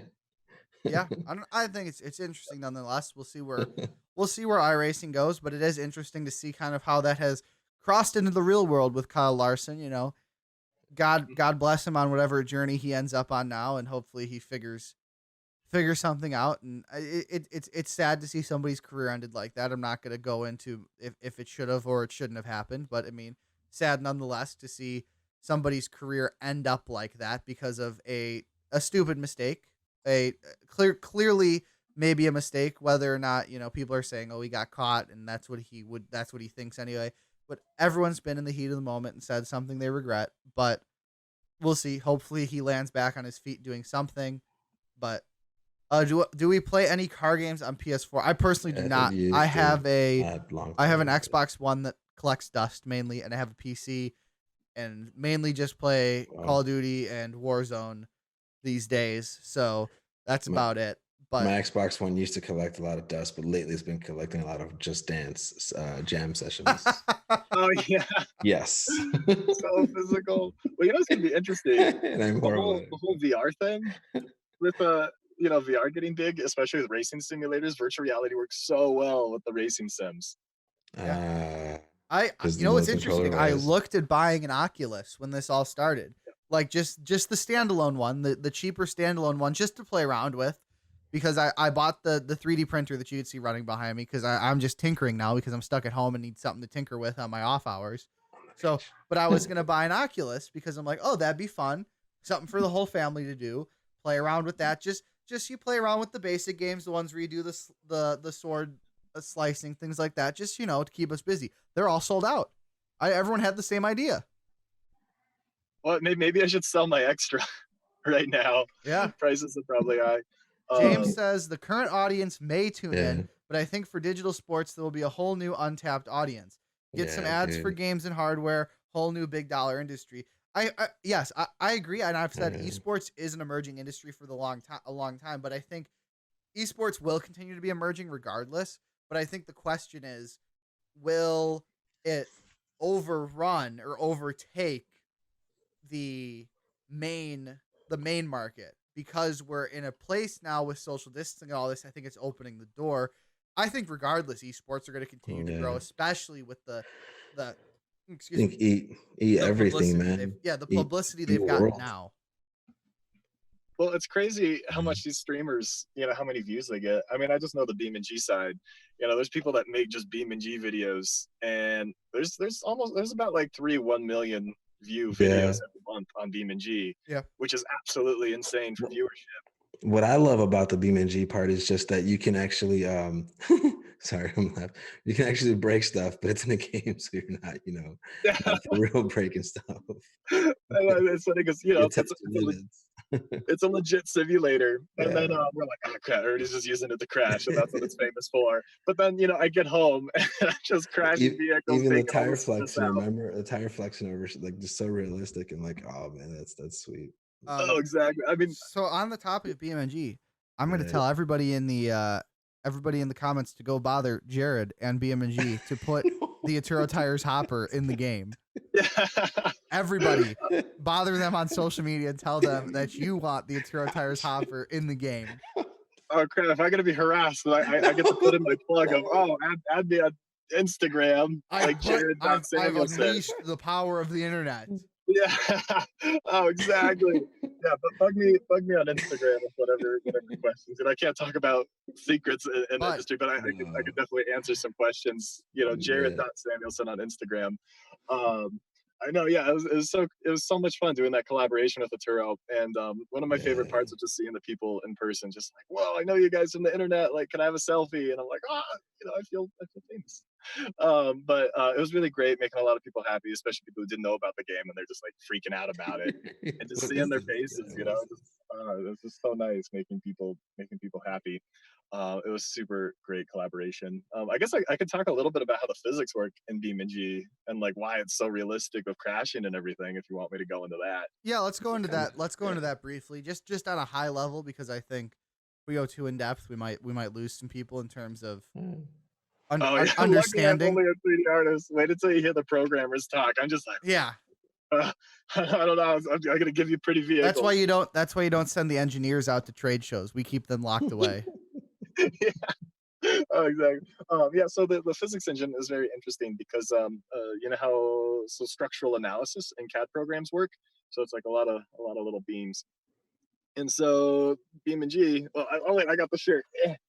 You can see the structure. Everything's made out of triangles. Polygons, man. Yeah, and each node or point is like a hinge. But the secret is the beams. So based on how you program the beams, you could simulate pretty much any material. So the beams, they have energy absorption. So when it collapses, it'll absorb some energy and then pass energy onto the other beams. And then when it rebounds, it could only rebound a certain amount. So like metal, if you crush it, it'll rebound some, it'll absorb some energy, but it'll only come out, so far. Or tires, like if it squishes, it'll squish but rebound completely. And then shocks are, once it'll take that force and absorb a bunch of it until you bottom out, and then it'll send those forces up. And so all these things are made out of triangles, and because it works pretty much the same way as structural simulation. Keep in mind, I'm a 3D artist, so I might be missing a few things. I'm not one of the physics programmers, but so the forces come up from the tire. So say you're turning, the forces will come up from the tire into the air pressure simulation, and the forces will go around the tire into the rim, and then from the rim it'll go into the A-arm and into the shock, and then those forces will go into the body structure and move those. But the great way about doing this, so say you jump your car and you have all those forces going through the tire, just like in real life. If you have too much, you're going to pop your tire, just like real life, or bend your rim. Those forces will go through the tire into the rim, and then into the shock. The shock will absorb all the energy it can until it bottoms out, and then it'll push the chassis, so you can actually bend your chassis. And that's the interesting thing about BeamNG is all these vehicles have to be really engineered like they are in real life. So if you put a suspension point in the wrong area, it'll act like that. Or if the frame isn't strong enough in one of the areas, it'll really react like that. And so it's definitely, that's what I love about it, is I feel like I'm learning a ton about engineering and how the structural forces and how everything interacts while doing this job. Where any other video game, it's a lot more programmed or a lot more fine. So generally how it works is realism's not. you have pixel based. Yeah, I mean, these other physics engines are great and they also have their benefits, but they generally, they have the box, the car, and the programming just tells it to turn this way or this way. And then, to the tires, it's like, oh, okay, well, this much slip here at this angle, that type of stuff. So with our video game, the forces go up and interact through the vehicle, just like in real life. And that's how you get the actual deformation, and that's why the video game supports like jumping really well, like when you jump and you land and then the force squish the tire and damage the right things. And then we have stuff on top of that that's programmed so your drive shaft could break if your axle moves too far from the differential or too close. It'll snap your drive shaft. Or you could puncture your gas tank, puncture your radiator. The radiator fluid will eventually leak out, overheat. Bend tie rods, and it'll react just like a real bent tie rod. And so because it's all a physics sandbox, everything reacts realistically. It's not all fine programmed in, as in like everything's finely tuned, like, okay, the car's going to turn this much at this speed. It's more, well, it's engineered this way, but here's the traction on the tires, the tire forces will interact with the body, and that's what makes it turn.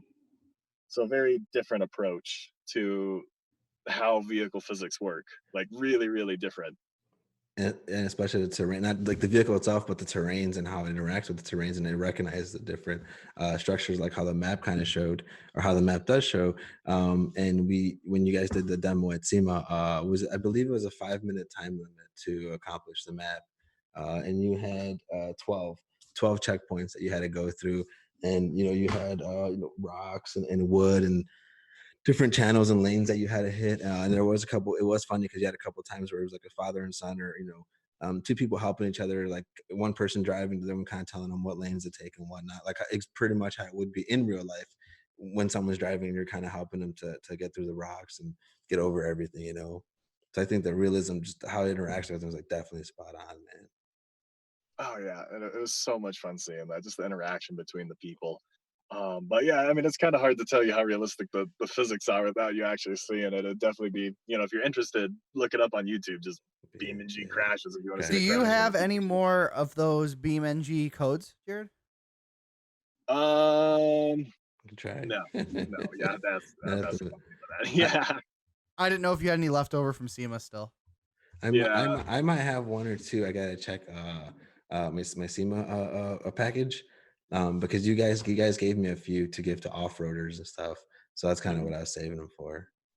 cool. Yeah, so Maybe we'll do a that was giveaway on Instagram with one of those if we can come up with Yeah, one. I think we that would be a good one to do. Yeah. So back to the news and things developing, and kind of on the topic of you guys were talking about jumping from racing to, again, I'm going to preface this story with we don't condone any of this that we're about to discuss, but 2 people have broken the Cannonball run again, which was just broken in November, and the title of the article is courtesy of Jalopnik, is Jerks use coronavirus to break illegal cross-country Cannonball record.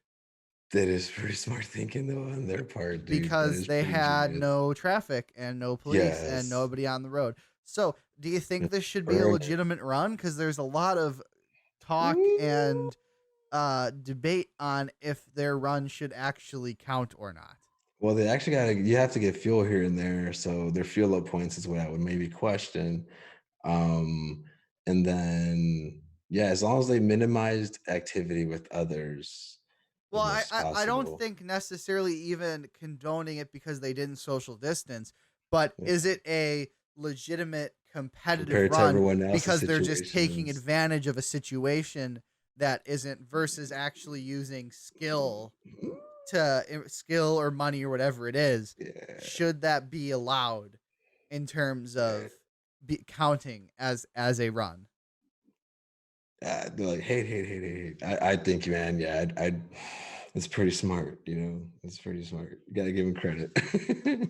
I know they're gonna have to wait for the next one. The apocalypse happens. Okay, now everybody is not going out. There's no police. And then, oh, that would be horrible. Actually, everyone's like running. What's like anything? Run across the country. Let's beat the record. Opportunities. A lot of opportunity has to do with timing and acting on certain situations, and they made the I don't know if it's the best, but they made a smart call in a situation. Yeah, I mean, they definitely you got to give it to them for taking advantage of what was given to them in terms of Yeah. making it work. I don't know if it should still be counted or not because it's definitely extenuating circumstances that. Yeah. And I mean, is anyone going to be able to break this now? Because I think they broke the previous record by like 45 minutes or something. It wasn't close. They smashed it. Kind of cool that they did it then. So that does let you know to have that variant, without this and then just this by itself. So you kind of have like, measuring and seeing the extremities on things. Yeah, what's interesting is now the whole big thing of people running this is these kind of sleeper cars. So they ran it in that Audi in the picture. That's what they ran it in. They don't run it in none of the runs are sanctioned anymore. There's no Cannonball is not sanctioned at all because of it being illegal. So nothing is technically a quote unquote official run because all these runs supposedly happened. But as far as I'm aware, the last one wasn't sanctioned, and they have not been sanctioned for some time because of just legality. So, but whoa, my bad. I grabbed the wrong window on the stream. Sorry, everybody. In terms of I don't know. In terms of legitimacy, I don't know if it should count or not. But yeah. The next thing here is on the topic of Ford and Ford trucks. The Ford F-150 AT44 is the best way to make cage fighting snow angels is the headline from Autoblog.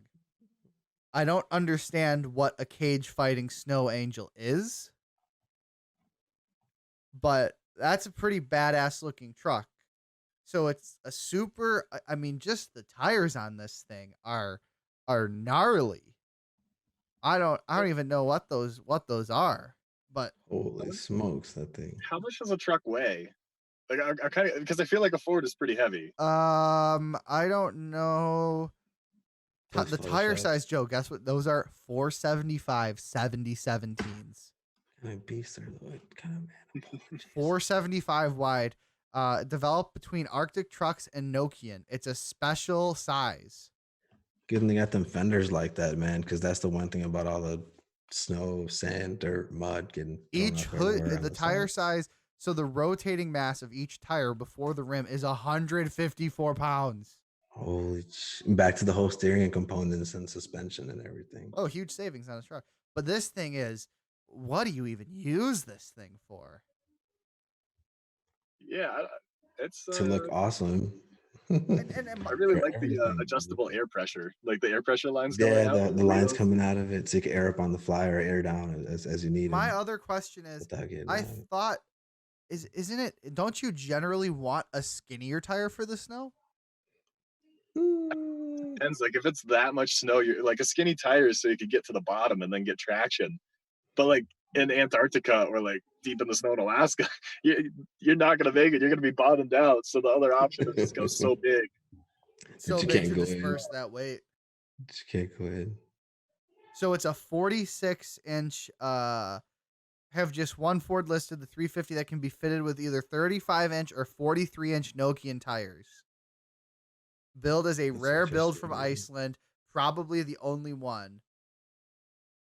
The company first publicized its effort with a light-duty, full-size American pickup truck. Yeah, that thing is gnarly.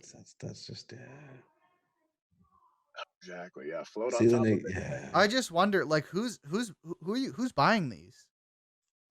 And like, is that one guy with the cabin in the middle of nowhere where you're like, why would you live out there? Yeah, all of those air down nice and yeah, they got those air down things on there.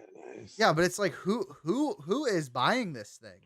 So where was this at too? Right, that's a Hilux. Yeah, nice. It's some. I think it's a Swedish company. Maybe it's what I read somewhere like that. I believe. We'll go back after we watch a little bit. Somewhere remote and awesome where you can do cool stuff like that. Yeah, somewhere you can do cooler stuff. Like we don't have this in America. Oh man, I don't know. Arizona, you got enough sand. It's almost the same thing. But it's like this. That is just gnarly. I don't know what the. Yeah, look at that thing go. You should throw those on your Ford Ranger. Just toss them Yeah, on. 44s, 475 wide. That is Yeah. gnarly. That is stupid.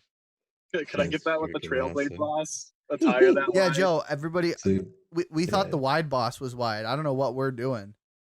You're gonna have to have like 4 knives in the middle of it. 475 or nothing, Joe. Yeah. And we have been. I mean, we're making wider stuff, to cover some of the wider, 12 to 14-inch wide wheels in some cases, I believe. Dang, yeah. Too bad I don't have my Subaru community. I'd be like, oh, you gotta bombard them making Subaru Then tires. staying on the topic of Ford trucks, because I guess this coincidentally, when the guy who makes the stream schedule is a Ford guy, I guess that's what you end up with. Coincidentally, Yeah. the Ford Bronco has been officially, or the Bronco Sport, his production has been officially delayed due to coronavirus. Yeah, I was really looking forward to the. I know, man. SEMA would have been. The escape-sized off-roader will start rolling off assembly lines. This is reported by Automotive News. Will start rolling off assembly lines in their Mexico plant starting on September 7th, nearly 60 days after the original July 13th target start date. Ford declined to comment confirming on this, saying they don't discuss future projects. Yeah. Huh. What do you guys think of this thing, the Sport? I mean, I guess it's escaped. It's based off the Escape chassis. Is it going to? I think technically this is supposed to compete with like the smaller Jeeps, like the Cherokees and like the Patriots of the world. Yeah, I'm really looking forward to it because, well, I mean, any company that really makes an off-road based vehicle is really nice because I see a lot of them. They're like, oh, look at this crossover. That's an off-road crossover. But then you look at the suspension and you're like, Well, is this really going to be off-road though? Yeah. It's based off an Escape. I wouldn't call an Escape an off-road vehicle. Yeah, I mean, I haven't seen the Escape suspension either. I don't know. Maybe they'll beef up some of the suspension there. We'll have to see. Yeah, I'm not sure. It'd be exciting to see. Do you know if it's all-wheel drive or four-wheel drive? I believe it's supposed to be all-wheel drive. Okay, yeah. I believe know. the regular the big Bronco, not the Sport, the actual full size one, is going to be 4-wheel drive with a transfer case because they're marketing that one as the Wrangler killer, which we talked with Edwin about this last week. Will be The suspension. well, yeah, we'll see if that actually happens. I think it's an uphill battle for Ford. I don't think they're incapable of doing it, but I think they're going to have to spend a lot of money and get a lot of aftermarket support and get a lot of these companies on board to start making parts for it if they seriously want to be a competitor. Yeah, I mean, the Ford Raptor was nice, but the Ford Raptor seemed pretty successful. Expensive though, that's the other problem with a lot of Ford. I mean, the Ranger's expensive. We talked about that last week. Every Ford vehicles are expensive right now, and vehicles in general are expensive right now. Oh yeah. They have to figure out a way to. I mean, even the Jeep's expensive. So, but the advantage with the Jeep is it's been around for so long. There's a good used market, so you can get into the culture without dropping 40-something grand on a brand new Rubicon. And that's always the problem with newer vehicles too, is you have to pay the new part prices, Yep. and then by the time you go off roading and you break something, it's just super expensive. Yeah, so I don't know. Maybe if the Bronco is really like 10 years old and I can find it in the junkyards, and I might go for it. Like I really like the Bronco idea, but I guess that was my hope with the Jeeps, but you never find them in the junkyards, and they're so expensive. To everybody secondhand. watching the live stream, I'm going to say we're probably going to wrap this up in the next 20 minutes or so here. So in the next 15 minutes, we're probably going to do the Boss Nice giveaway. So if you want to share this, get all your friends in here, tag your friends. We're going to do the Boss Nice giveaway very soon.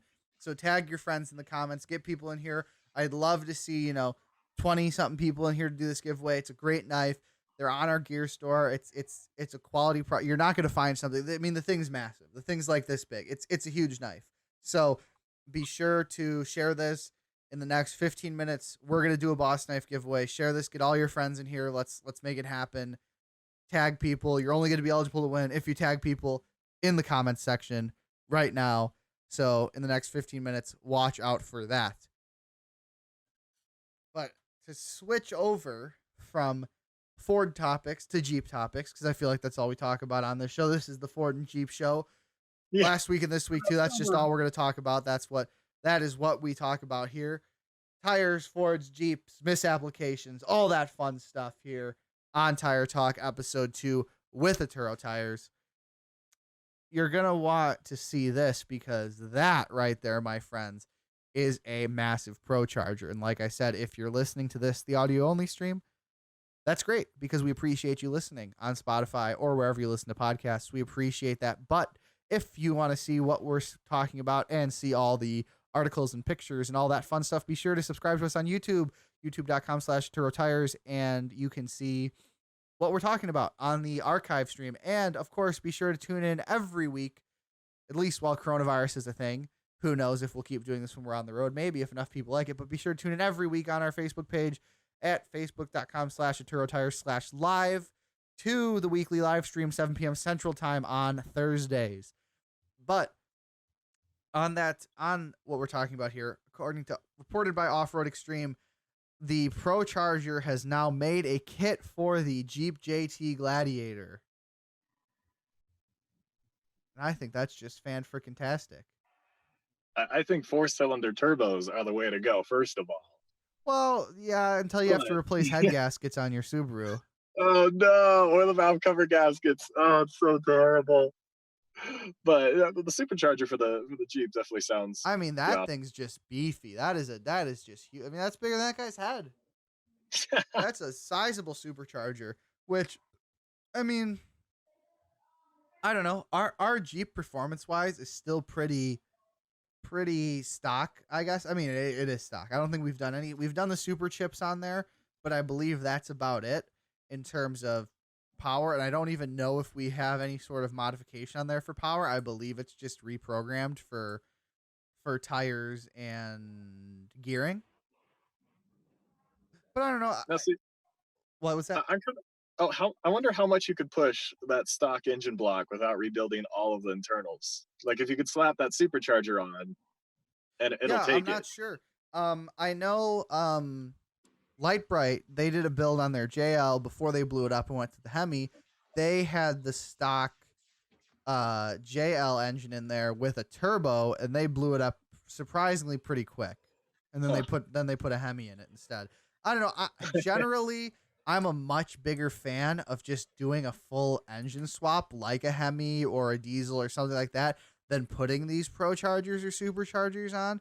I mean, the power, it looks like according to these dyno charts, you gain about 100 horsepower, but you're still only really at 314 horsepower, 278 foot-pounds of torque in this thing, which in reality really isn't a lot.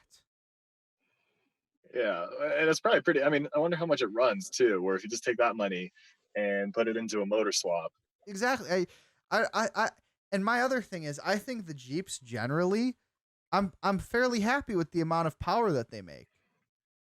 Like I've never felt, maybe Joe can chime in too now that he's back from his coffee break.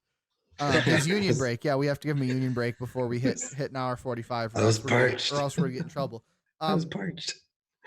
So I personally have never felt in a situation where we've wheeled, and granted, we don't wheel the toughest trails, and I feel like this year I do want to try doing some harder stuff because I feel confident enough doing this for 2 years now that we could maybe do some tougher stuff. I feel have that driver confidence. Yeah. But I've never felt like I was in a situation where I just wanted a stupid and more amount of power.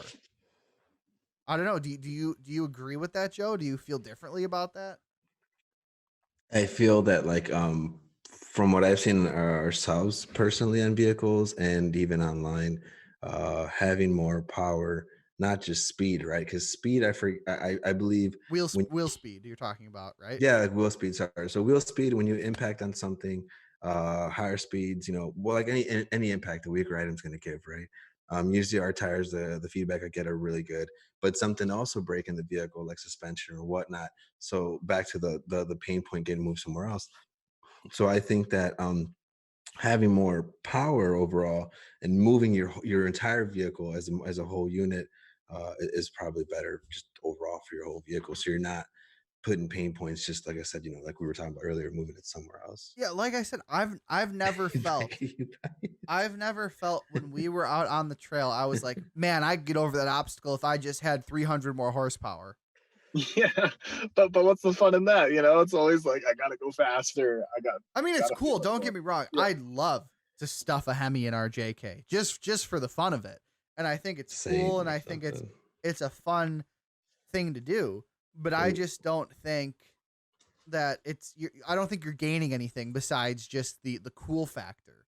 And is the cool factor worth the amount of money you're putting in? well, hold on. I mean, like USA engines roaring, like that's just, it's awesome. That's why I Yeah. like liking the hammers. But I think given the choice between engine upgrades and steering and suspension upgrades, like steering suspension for sure. Well, yeah, but I think my question here is, do you think it's worth putting money in the performance side of a Jeep at all? Because I'm generally in the camp of I don't think you need to do anything with them performance wise, like in terms of ability to get over obstacles and that sort of thing. Yeah, that's a good point. Like, so why do you really need it besides like I mean just the like the roar, right? Yeah, it's it's the same different. thing with Yeah. it's the same thing with my Subaru. I mean, I use this thing for dirt roads and like the smaller rocks and stuff. But if Yeah. you could break your traction whenever you want to, I mean, what else are you gonna do with that extra power? Break it faster? I mean, And it again, it's yeah, different if you're building an Ultra 4 or you're building That's a a good rally point, car dude. or you're building something like that because you want the speed because because you want the speed for other reasons. You're trying to go fast. Those things are built to go fast. But in a Jeep, you spend 90% of your time doing obstacles with a wheel speed of like less than 5 miles an hour. yeah. I mean, even then, you could only go so fast on the dirt, anyways, just because there's not that much traction there. So, I mean, once you're breaking loose on the dirt, like how is more horsepower gonna help? I mean, even with the Yeah. rally cars, I think the Super Rally car makes only 400 wheel horsepower, which is Horse. a lot. But for a pro rally car from Subaru, like they don't have that much horsepower, and I think a lot of it comes down to like you have more horsepower, but you're breaking traction, but then you have way more of a risk of breaking something in your car if something sticks. So yeah, I mean that's the And dilemma. But for rock crawling, you don't. I mean, I saw at King of the Hammers. There's these people with these four-cylinder Toyotas, like crazy suspension mods, but they had four-cylinder You normally just need aspirated torque. That's engines. all you need is the torque. Exactly, get that from the gearing. Yep. like I think the Ultra fours are like 700-800 horsepower or something like that. And Yeah. my point being with that is that yes, you have more engine, you have more roar, more power, but like all the other items that you're using are just super beefed up and Yeah. intense. And again, you need the power for a different purpose. You're doing something different than you would be in a Jeep. You're not trying to do the same thing. You're not.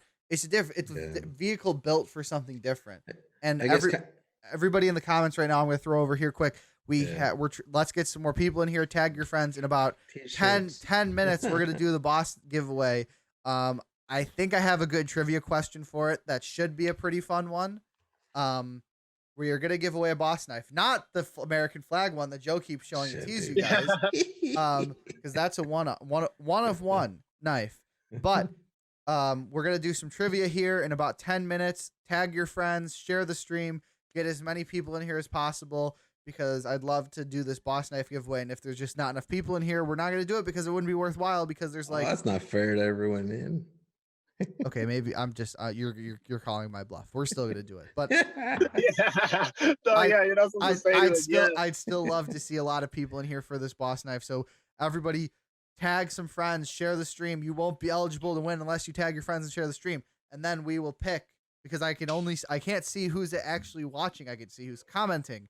So if you're not commenting, I won't know to pick your name. So ask questions, comment, tag friends, do all that good stuff, and we will pick a winner from the comments to win the Trailblade Boss Knife by Quartermaster, the Boss Hog Knife. That is a hog of a knife. I've seen Joe cut himself with it multiple times. Many a time. So it is a great knife, It's my but be nemesis. sure to not cut yourself like Joe does. We will ship it to whoever not as deadly wins as a it. lanyard though. Ship it out Not as tomorrow. deadly as Lanyard's a secret ninja. yeah. But yeah, I don't know. Well, going back to the power in Jeeps thing,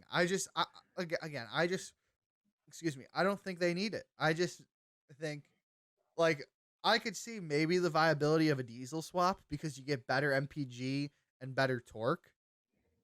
But I don't know what you're gaining necessarily out of a a high power swap besides just the cool factor, which I'm not trying to undersell the cool factor because it's cool. Yeah. But Yeah. I mean, well, yeah, definitely the cool factor, the sound, and I think to be funny, but chances are, if you're running something like that, you're probably running 20s and up, rim wise. yeah, Which is yeah, cool too. I mean, it's just different, different show. you're not necessarily maybe off-roading in any way. Yeah, the actual performance part of it. But however, when we went to Silver Lake Sand Dunes out in Michigan, we ran, was it 18s or 20s? I think we got our 20s, 20s on. Yeah, 38s on 35 20s, 20s. Oh, 38s on 38s on 20s. 20s. You're Yep. right. 38s on 20s. And we got around. That was good. Yeah, around. Because somebody didn't know how to put the bead locks on. Joe. Oh, I mean, George, that is a good point. Better power at higher altitudes. That is true. Ooh. If you're going up in the mountains, your drop, you'd still lose power, but you'd be probably at closer to stock power levels. But again, based on at least my experience, like I said, we've been wheeling in Colorado, and I've never felt the need where I wanted a ton more power. But I think the argument, that's a more valid argument than just saying, well, I need more power. Having it at higher altitudes, I think that is a valid argument because you would have better power at higher altitudes. But I wonder, I'd like to see the power drop off between like a ProCharger or a turbo setup that relies very heavily on air density versus like a diesel or a Hemi swap. Yeah, when you say, I was thinking like more power of like that, the donut media guy that would, James Humphreys, his name, isn't it? More power, yeah. baby. More Power, baby. Yeah. It was James Ultra Pumphrey, I'm 4. coming for you. Yeah, I think it was the Ultra 4. Power, baby. The Ultra 4 vehicle, he did that on. More power. Can never go wrong.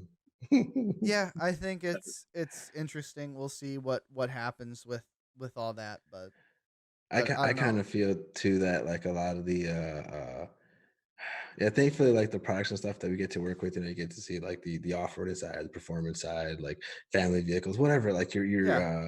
Well, what I think different things that you need to is see. interesting about the power question with Jeeps is Jeep just came out with that Mojave, the Jeep Wrangler Mojave, or the Jeep Gladiator Mojave, which is targeted towards, it has tuned Fox suspension, I believe the 2.5s that we have on the Ranger. And it's From like, you buy it like that? Yeah, you buy it from Oh, Jeep. wow. It's like instead of the Rubicon, you get the Mojave, and it's Okay. designed for like the dunes. They marketed it, I believe, just around King of the Hammers, and it's like for off-roading. I think it was at the auto show. I think we saw it there. I don't remember. But it's marketed towards, off-roading in the desert and that kind of high-speed stuff. But my question is, why would you do that and market this thing towards high speed, and it's the same exact engine? What does it do? Yeah. What else? Why wouldn't you have put a Hemi in there? If you're going to advertise this thing as being this like high speed desert runner, and then, but it only has the whatever they're using now, a 3.6 or something. I'm not sure. I just tagged that the Jeep Gladiator GT guy that we work with out of California.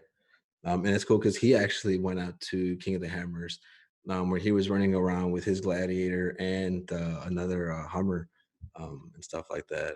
On both on the Boss, I believe, actually. Yeah, they're both on the Boss. And he just upgraded all his steering. I was looking at like Steer I think Smart. yesterday, the Steer Smarts, man, with the attenuator and all that stuff. Like, yeah, huge help. Yeah, I wonder if a lot of it they're testing the market too, just to see if it's really worth it before they go through with an engine swap. A faster engine. Yeah. That's the fastest engine that they put in a Jeep so far, right? Or do they have the option stock? The JL engine? Is that faster than what the Mojave has? No, the Mojave has the same exact engine as the Rubicon. It's the same exact engine you get in any other Jeep. They haven't changed it. Huh, yeah. I mean, it's just like, I don't know. Maybe they're just testing the waters. I've seen a lot of car companies where they're like special edition, and then they'll just. But it's the same price as the Rubicon, and you lose a lot of other stuff. Like, I don't believe it has a front locker. I don't think it has sway bar disconnects because they put all that money into the shocks, and it's marketed as a desert truck. So it's but see, they kind of go hand in hand, right? You need both. Yeah, you need the Yeah. you need the power. But why would I spend all this money just to get better shocks that most people are probably going to take off anyway and go aftermarket? Sorry, automotive manufacturers. That's just the nature of how it goes.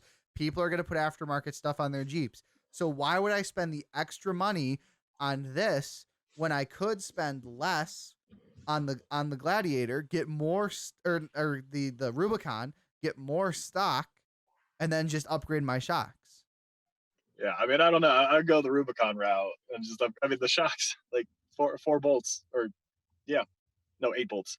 Just swap it out. So much easier than trying to add in a disconnectable sway bar and a locker. Yeah, exactly. And it was the same price, if not. The Mojave might have been slightly more expensive. Oh, really? Yeah, for basically what you're just getting is those upgraded tuned Fox shocks. So you get the Wrangler, and then you find a crashed Mojave, and then you take the suspension and throw it on, and then you win. Exactly. Yeah, something rolled over. Talking to a junkyarder. All right, so let's do this giveaway. We are going to do. Hold on, real fast before I forget. So we're talking about gladiators, and sorry, Okay. just before I forget, I should say, right? Like, boo. Be tuned. So, no, the Jeep Gladiator. He also was at the Pismo Beach event that we did last October. Him and Edwin with the Ultra 4, and it was cool because the Gladiator. So this is like, pre him updating a lot of steering and suspension and shocks and all that, and having the Boss tires on there on 37s, I believe he was running at the time, which he just recently changed to a bigger size. But yeah, so he was out there, man, he's running around and stuff, like towing people out and whatnot. And it was pretty cool because back then the Jeep Gladiator had just came out, so it was kind of nice to have like something fresh and whatnot, man. But yeah, I think he's a fun guy. I'm glad we ran into him and just, yeah. The Gladiator has grown on me, man. I think it's grown on me. I've seen it a lot more on the streets. I always think it's a cool truck, but it's I don't know how you're gonna off road in that. I didn't like it at first. Like I really didn't like it. It was weird. This is maybe something new until we went to Mojave East Reach Safari and we saw the different modifications that they had of it. And that's when I was like, okay, you can do some like pretty want wild that two-door, that blue two-door one. Yeah, you can do some pretty cool stuff. Dude. I still want the two-door Gladiator, and I want them to come out with that, but they'll never will because people don't want two-door trucks anymore. Joe, is it the looks that you don't like so much? I know a lot of people are like, oh, they look ugly, but I think it's just because it was different. I'm like, oh, that doesn't make sense. It's a pickup truck. Oh, it's not a Jeep. So you're just like, it was. I'm like, why don't I like it? There's no reason. It just, I don't know. I'm like, ooh, that's weird, man. But if I feel like that, other people probably felt like that too, But then again, like, what new product or new vehicle or new item is not like that, where it's met with like, initial resistance, correct? It's like, come on. Well, it's like the Mustangs. Every time they come out with a new Mustang, everybody's like, I hate them. I think that goes with I think that goes with changing up any brand that people are very loyal to, whether it's Mustang or Jeep or whatever. You're dealing with a very loyal fan base that I don't think necessarily likes change. And I think Jeep got really lucky with the JL because they did such a great job with it in terms of just taking everything people complained about with the JK and making it better, but not taking away anything or changing anything. They didn't change the styling drastically. They tweaked little things. They tweaked little things on the inside to make it better, but they didn't try to overhaul it. They didn't try to reinvent the wheel. And I think that's why they did great with it, because they didn't reinvent the wheel and they didn't upset anybody by coming out with the new model. But I feel like sometimes these auto manufacturers, especially with tried and true, very brand loyal products, they try to reinvent the wheel and make it way better, and people just end up not liking it. No, yeah, I think you have to understand the natural flow of things and just how they work, and then you assimilate to that, and you become a part of that flow, right? Making it easier for people to achieve a means to an end or an ending, right? Jared, I don't know if you had seen an app too, but like Ford's got the electric Mach-E coming out, and then Jeep's got the electric Jeep coming out. What do you think about electric stuff like that, man? I was joking last time with Edwin about putting your batteries on your roof rack, so that way you're not, trying to go through the water. No, it's funny because I mean, I've gotten in the cars because engines are like a clock almost. It's just so intricate to watch them work and figure out how they work. It's really cool seeing all the engineering behind it. Yeah. Or electric, it's extremely simple. You got your electric motor and then the axles to the wheels. At least mechanically, I know electronically it's very intense. So the car geek part of me, I'm gonna miss the sounds. Yeah. I'm gonna hate it because like no sounds. I can't smell the gas or whatever. This is bullcrap. Exactly. But the functional part of me is, it'd make the best toy because, well, you have power right on demand. It'd be easy to do upgrades, super easy to work on. You don't have to worry about anything. And so if you break something, it's really not a big deal anymore. Like you blow a rod in your engine, you're done. Like that's it. Like you're gonna cry and you're in the Blew it. closet. Literally, you blew it. Yeah, exactly, for 2 weeks. If you fry an engine in a Tesla, you're just like, okay, I'll just, you just almost toss in another one. Put And some it's, double A's in it. at least that's how it looks. And I saw like that one link you posted with the off-road, Yeah. the off-road thing coming up. And I don't know, it'd just be really cool to see with all that torque and like how it could manage the torque going to different wheels in real time based on your terrain. So like rock crawling, you don't even need lockers anymore because of, it's an electric motor. Oh. If you had a motor on each wheel Yeah. and control it all separately. So I think there's going to be huge advancements, and it lets the computer control what the vehicle's doing a lot more. Which even it's funny because I'm a computer guy, but I hate computers in cars because it's just like I just don't see what's going on. I get weirded out by that. Yeah, I get weirded out. Yeah, but like with electric cars, it's just going to make everything so much more simple because it's like everything's electric. Computer just talks to the motor, and you drive like an RC car. An RC car is pretty simple. So I think it's going to be a great move for Okay, so off-roading. while we have a decent amount of people in here, I'm gonna start the giveaway. No, we'll yeah, talking. Okay. Let me start it, and I'm gonna do trivia. So, everybody who wants to win, comment and tag 2 friends again, and answer the question: what was the first tire in the Atturo tires lineup? What's the oldest tire? Can I answer? No, you can give it away to everybody then. Yeah, crap. So, oh, man. so tag 2 friends and comment what is the oldest tire in the Atturo tires lineup. And you will be entered to win the Trailblade Boss Knife. If you guess it correctly. Not the American flag one, the plain black one. But that's the same knife. We're gonna give away Cullen's computer too. No. Right? No. Yeah. No, with his personal save downloads folder. Yeah. You know what? Speaking of funny stuff or whatever, as I was looking at this, map back here, what we don't have on here is forging any water. It's all rocks. It's all solid and gravel and rough terrain, but there's no forging of water. Oh, we need water. Oh man, I know there's mud. There's pretty deep mud. Yeah. Oh, true. Good point. Yeah, we There gotta. was a good chunk of water. Actually, I was thinking, should we ask the people if they have any questions for me before? Oh, what? Oh, sorry. If they haven't before you have to head out. Sorry, because it has been kind of a while. Yeah, I mean, I could stay for forever. I have space for this. I don't know about your schedule, but I wondered if if they have any questions for like somebody in the gaming industry or even in the sim off-road world or even my WX. Yeah, you know what's funny, Jared? Sorry to bring this up, man, but when you brought up earlier about like ergonomics, nobody's guessed yet.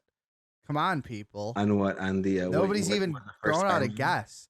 Tag 2 friends in the comments and guess what the first tire introduced in the Atturo lineup is for a chance to win a Trailblade Boss Knife. Do it right now. Live. This is for only people live on Facebook. So if you want a chance to win these awesome giveaways, be sure to tune in every Thursday, 7 p.m. Central Time at facebook.com/AtturoTires/live. And you can have a chance to win these awesome giveaways. We've already given away a windbreaker, another sort of goodie swag pack, and now we're giving away a Trailblade Boss Knife. This is the biggest thing we've given away. And if we can get enough people, George, I know you know, and you can't guess. You did say anybody. If we get enough people watching these streams, I can maybe give away a set of tires. I don't know. I don't know. I want to enter that. Maybe I'll do that one. But it's only gonna work if we get enough people watching these streams. Because if I say, we got 5 people watching, I'm gonna give away some tires. That's not gonna work. On a set of tires and doing that, actually, we had Jared and I talking the other day on the phone and stuff. We were talking about like on video game wise and demo wise, if everything works out where people can play it and stuff like that would be cool to raffle off a set of tires and the standards It is are not the Trailblade XT. oh, someone said Mike that or what? DiBenedetto. Oh, It is not the Mike, Trailblade it's close XT. call, close. Pat Carroll, Trailblade, that's a lineup. Oh my gosh. That's not No, an Might as well individual go tire. no, broad. but a lot of people think that. That's why they don't know the Trailblade, and then there's like The a Trailblade's specific. not an actual Yeah, tire. I'm asking for the that's a first series. tire, the first Yeah. model, and it still actually Of the is Atturo available. tires. The first model, Yeah, it's still in our lineup. But what and is it may not be the Trailblade series. It may be. It might might. not It be the might be Trailblade another series. It series. may be the Trailblade series. I don't It know. might be another series. I look at our whole catalog. It might be But another series. You Um, take a look at what we have on the website. Take a guess. but what I was talking about, Jared. So when I, sorry to laugh about this. When I first met you, I don't know if you remember or not, but you had a wrist support on. Oh yeah, because you had injured your wrist yeah. from working so much. And I remember seeing you. I'm like, "Are you okay, man?" It's not the MT. It's not the See, XT or not the MT. the AT either. Not the MT. Not the AT. Negative. It might not be a Trailblazer. It might be another series. Yeah, I remember telling you, I'm like, I know I'm injured now, but when I heal up, we gotta work together. You're standing there talking, and you got these wrist supports on. I'm like, ooh, oh my gosh, what does this guy do? AZ 600. You're close. UFC fighter on the low, dude. You're close with the Matt. You're the closest one with the Ooh. 600. You're going deep into the archives. You're on the internet. Mike's going into the fire. He's going on to the like very top secret type stuff, man. Yeah, you're searching for that because not many people know about the 600. So you're searching for stuff. Mike, much props. That's hardcore. I'll give you props for that, but that's not it. Yeah. But yeah, you've gone deep if you found the 600 because that's not even in production anymore. The tire that we're referring to is still in production. The AZ is funny though because we were doing that event in Colorado last year, and a gentleman walked up, grabbed the catalog, opened it up, and he's skimming through it, which is cool and accepted because you're your own pace, and we're here to support you. It's not the 610. The 610 came out after the 600. The 610s, ooh, close. So then the guy pulls out the AZ series and he goes, "Oh, AZ, I thought it was Arizona." I'm like, "Ooh, that would be interesally interesting. I think it's an Arizona only tire." The Arizona edition tires. I didn't think about it that way. The brand new Trailblade AZ Arizona edition. Coming to you soon. Tested on Jared's Subaru. It survived that. Joe, Matt DiBenedetto, the AZ 800. There you go. He's the only one guessing. Everybody else in the stream just isn't cool enough. Matt, you are the winner of the Atturo Boss Knife. Maybe I should have done boss related trivia, but I think that's a pretty hard one. What the first That's a very hard one, and to see the evolution of from where the AZ 100 was, AZ 800. I mean, the amount of sizes how that led to what it led, how it led to what it led to today, man. Like, the amount of sizes that we offer in that now is kind of ridiculous, to be honest. Like, that tire's come a long way in terms of fitments. I think it's a tire you had to make that was very common size fitments and fitments that people could accept, correct? But now with the Trailblade stuff, you started having sizes that people were not used to. You started making new sizes, wider stuff, taller stuff, and I think that's what's helped us out, and not to like drop other companies on here. Oh, did I call him Matt? I just called him. I must have naturally called him Matt because of Matt DiBenedetto, the NASCAR racer. I'm sorry, Mike. The DiBenedetto threw me off. That's fine. I get. But Mike's our winner. If I called him Matt, I'm sorry. I'm sorry, Mike. You're the winner. I will send it out to you. Watch out for a private message from me to get your shipping information, and I will get that shipped out to you tomorrow. The Boss Knife, and we will give something else away next week. Maybe we'll give away a different knife. Maybe we'll give away, I don't know. We got a lot. We had all sorts of. I'll go rummage through the archives of what we have. Maybe we'll find some old stuff to give away.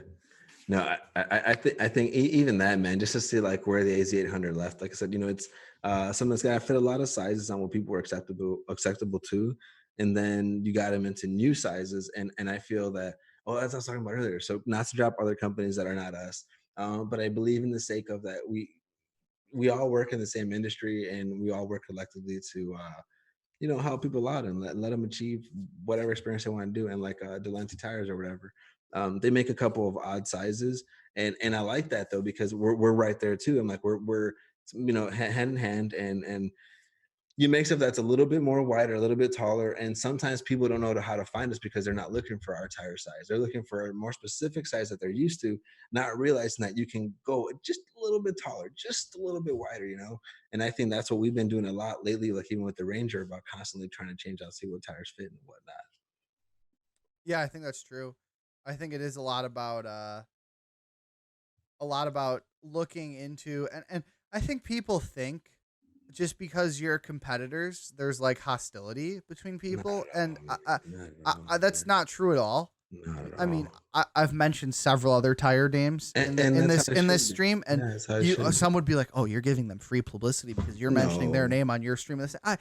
Frankly, the majority of people are gonna buy what they're gonna buy, and you know what? And that's fine. And I'm not upset about that. And you know what? If you want to try our stuff, I think you'll be pretty happy with the performance you get for the price point. But if you want to keep running whatever other tire brand, because that's what you've always run and that's what you like and that's what you're happy with, And you're that's comfortable with, yeah. and you're comfortable with, that's fine too. I'm not going to pry your other No. tires from you and force you to run this stuff. That's not why we're here. We're No, here to it's show not- you that there's Yeah. other options that may perform just as well, if not better, for what you're trying to do at a different price point than what you're currently praying. Or sometimes you just don't know it's an option because you're not searching for that. And like the dealer doesn't know, so it's not their fault either, you know. But that's just whatever. Like this is, you know, it's life. So, Yeah. Hooking up with swag. yeah, we are. Carol. But you haven't done any t-shirts, have you? I don't think so. No, I will give so Pat, out. we already gave him something, I'm pretty sure. Yeah, we're giving him a windbreaker since you tagged Steve and he came in here. Steve Cameron, I will send you a Atturo Tires t-shirt. That one Joe's modeling there that we can't really see, but we can kind of see. Watch out for Steve Cameron, watch out for a private message from me tomorrow on Facebook or tonight after the stream to get your shipping address, and I will get that shipped out to you tomorrow. And I need a size, obviously, too, because that's important when sending out a t-shirt. But on that note, or any kind of clothes. Jared's outside in his car for this stream, and it's getting dark. It's cool to see the sun. Yeah, the sun has set in Arizona. It's getting awesome. dark. We're not in sunny the beach like I am. So on that note, I think that will conclude our second episode 2 here of Tire Talk. Big thank you to Jared Samuelson from BeamNG for joining us this week and sharing his story, talking about BeamNG, talking about all that. Jared, is there anything you want to say in the closing notes here? Thanks. Yeah. Well, first of all, doing the cheesy thing. Thank you too for having me on here, which is really awesome. And I'm always down to answer questions about getting into the industry or anything. So definitely hit me up on Instagram. That's where I respond, you know, the most, like Facebook, not so much. So it's Jared.Samuelson on Instagram. And yeah, you know, the final takeaway is just, if you want to do something, just start doing it. It doesn't matter about like the quality of the stuff you have. Just go for it. You know, don't make a big plan. Just start practicing. Download the game engine if you want to become a video game developer. You know, if you want to be a musician, just whatever you have, make music. You know, on pots and pans, whatever you want to do, just start doing it. You know, on the side, and then once that starts taking over, then switch from your day job to that one. Once you start making money with your side gig, and that's the biggest takeaway, at least the biggest piece of advice I could think of right now. But definitely, if you have any other questions, let me know. And on that note, guys, that concludes episode 2 of Tire Talk with Atturo Tires. Be sure to follow us on Facebook to watch the stream live and recorded live in front of not a studio audience, but I guess a stream audience, and we answer questions and give stuff away.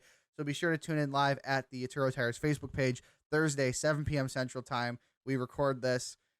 If you want to listen to it later, head to our YouTube channel, youtube.com/Atturo Tires. You can watch the whole thing again if you're sitting at the office and want something nice on in the background and you want to hear me ramble.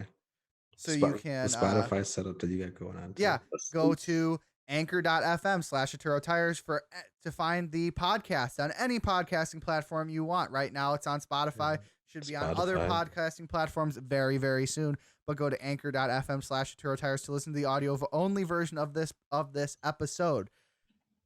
I think that's it. Be sure to follow us on Instagram, Instagram.com/Atturo Tires. Be sure to follow Jared on Instagram, Oh, Jared, you have a YouTube channel, Jared? Jared.Samuelson. Jared, do you have a YouTube A channel? YouTube channel? What's going on? The here? YouTube channel. Let's see. I think if you just type in yellow WRX off-road. Yellow WR. What is it? Yellow You'll find WRX it. off-road. Okay. Go on YouTube, find videos of Jared, comment on them, tell them you found him from Tire Talk with Atturo Tires. Yellow WRX. And if you find some of his videos and comment that, I will have him message me and we'll try to get you some stuff too. Yeah, the username is either Ferritank or Jared.Samuelson. I forgot what it is now, but yeah. So just Google lifted WRX yellow walk around and you'll find my account, or just go to my Instagram. There's a YouTube link there. But so awesome. On that note, everybody, thank you. Thank you Be so sure much. to continue watching, continue sharing the stream. If you're looking for any other Atturo gear, head to atturogear.com. We got stickers, shirts, all that stuff. I'll be working on. We're trying our best to fulfill orders as quickly as possible, given the current circumstances. But be sure to order any sort of Atturo swag you want on there in the meantime. But yeah, listen to us on Anchor.fm. Subscribe to us on YouTube so you can watch this again. Stay up to date with us on Facebook for not only Tire Talk, but all sorts of other cool stuff, because I think we post pretty cool stuff all the time. AtturoGear.com for all your Atturo swag. And on that note, everybody, that concludes episode 2 of Atturo Tires, of Tire Talk with Atturo Tires. I hope everybody has a wonderful rest of your week, a wonderful weekend. Yeah. Everybody, please stay safe, stay healthy, and we will see you guys next week. Take care of yourself and each other, for sure. Y'all are awesome. Thank you, Jared, man. Thank you so much for everything, man.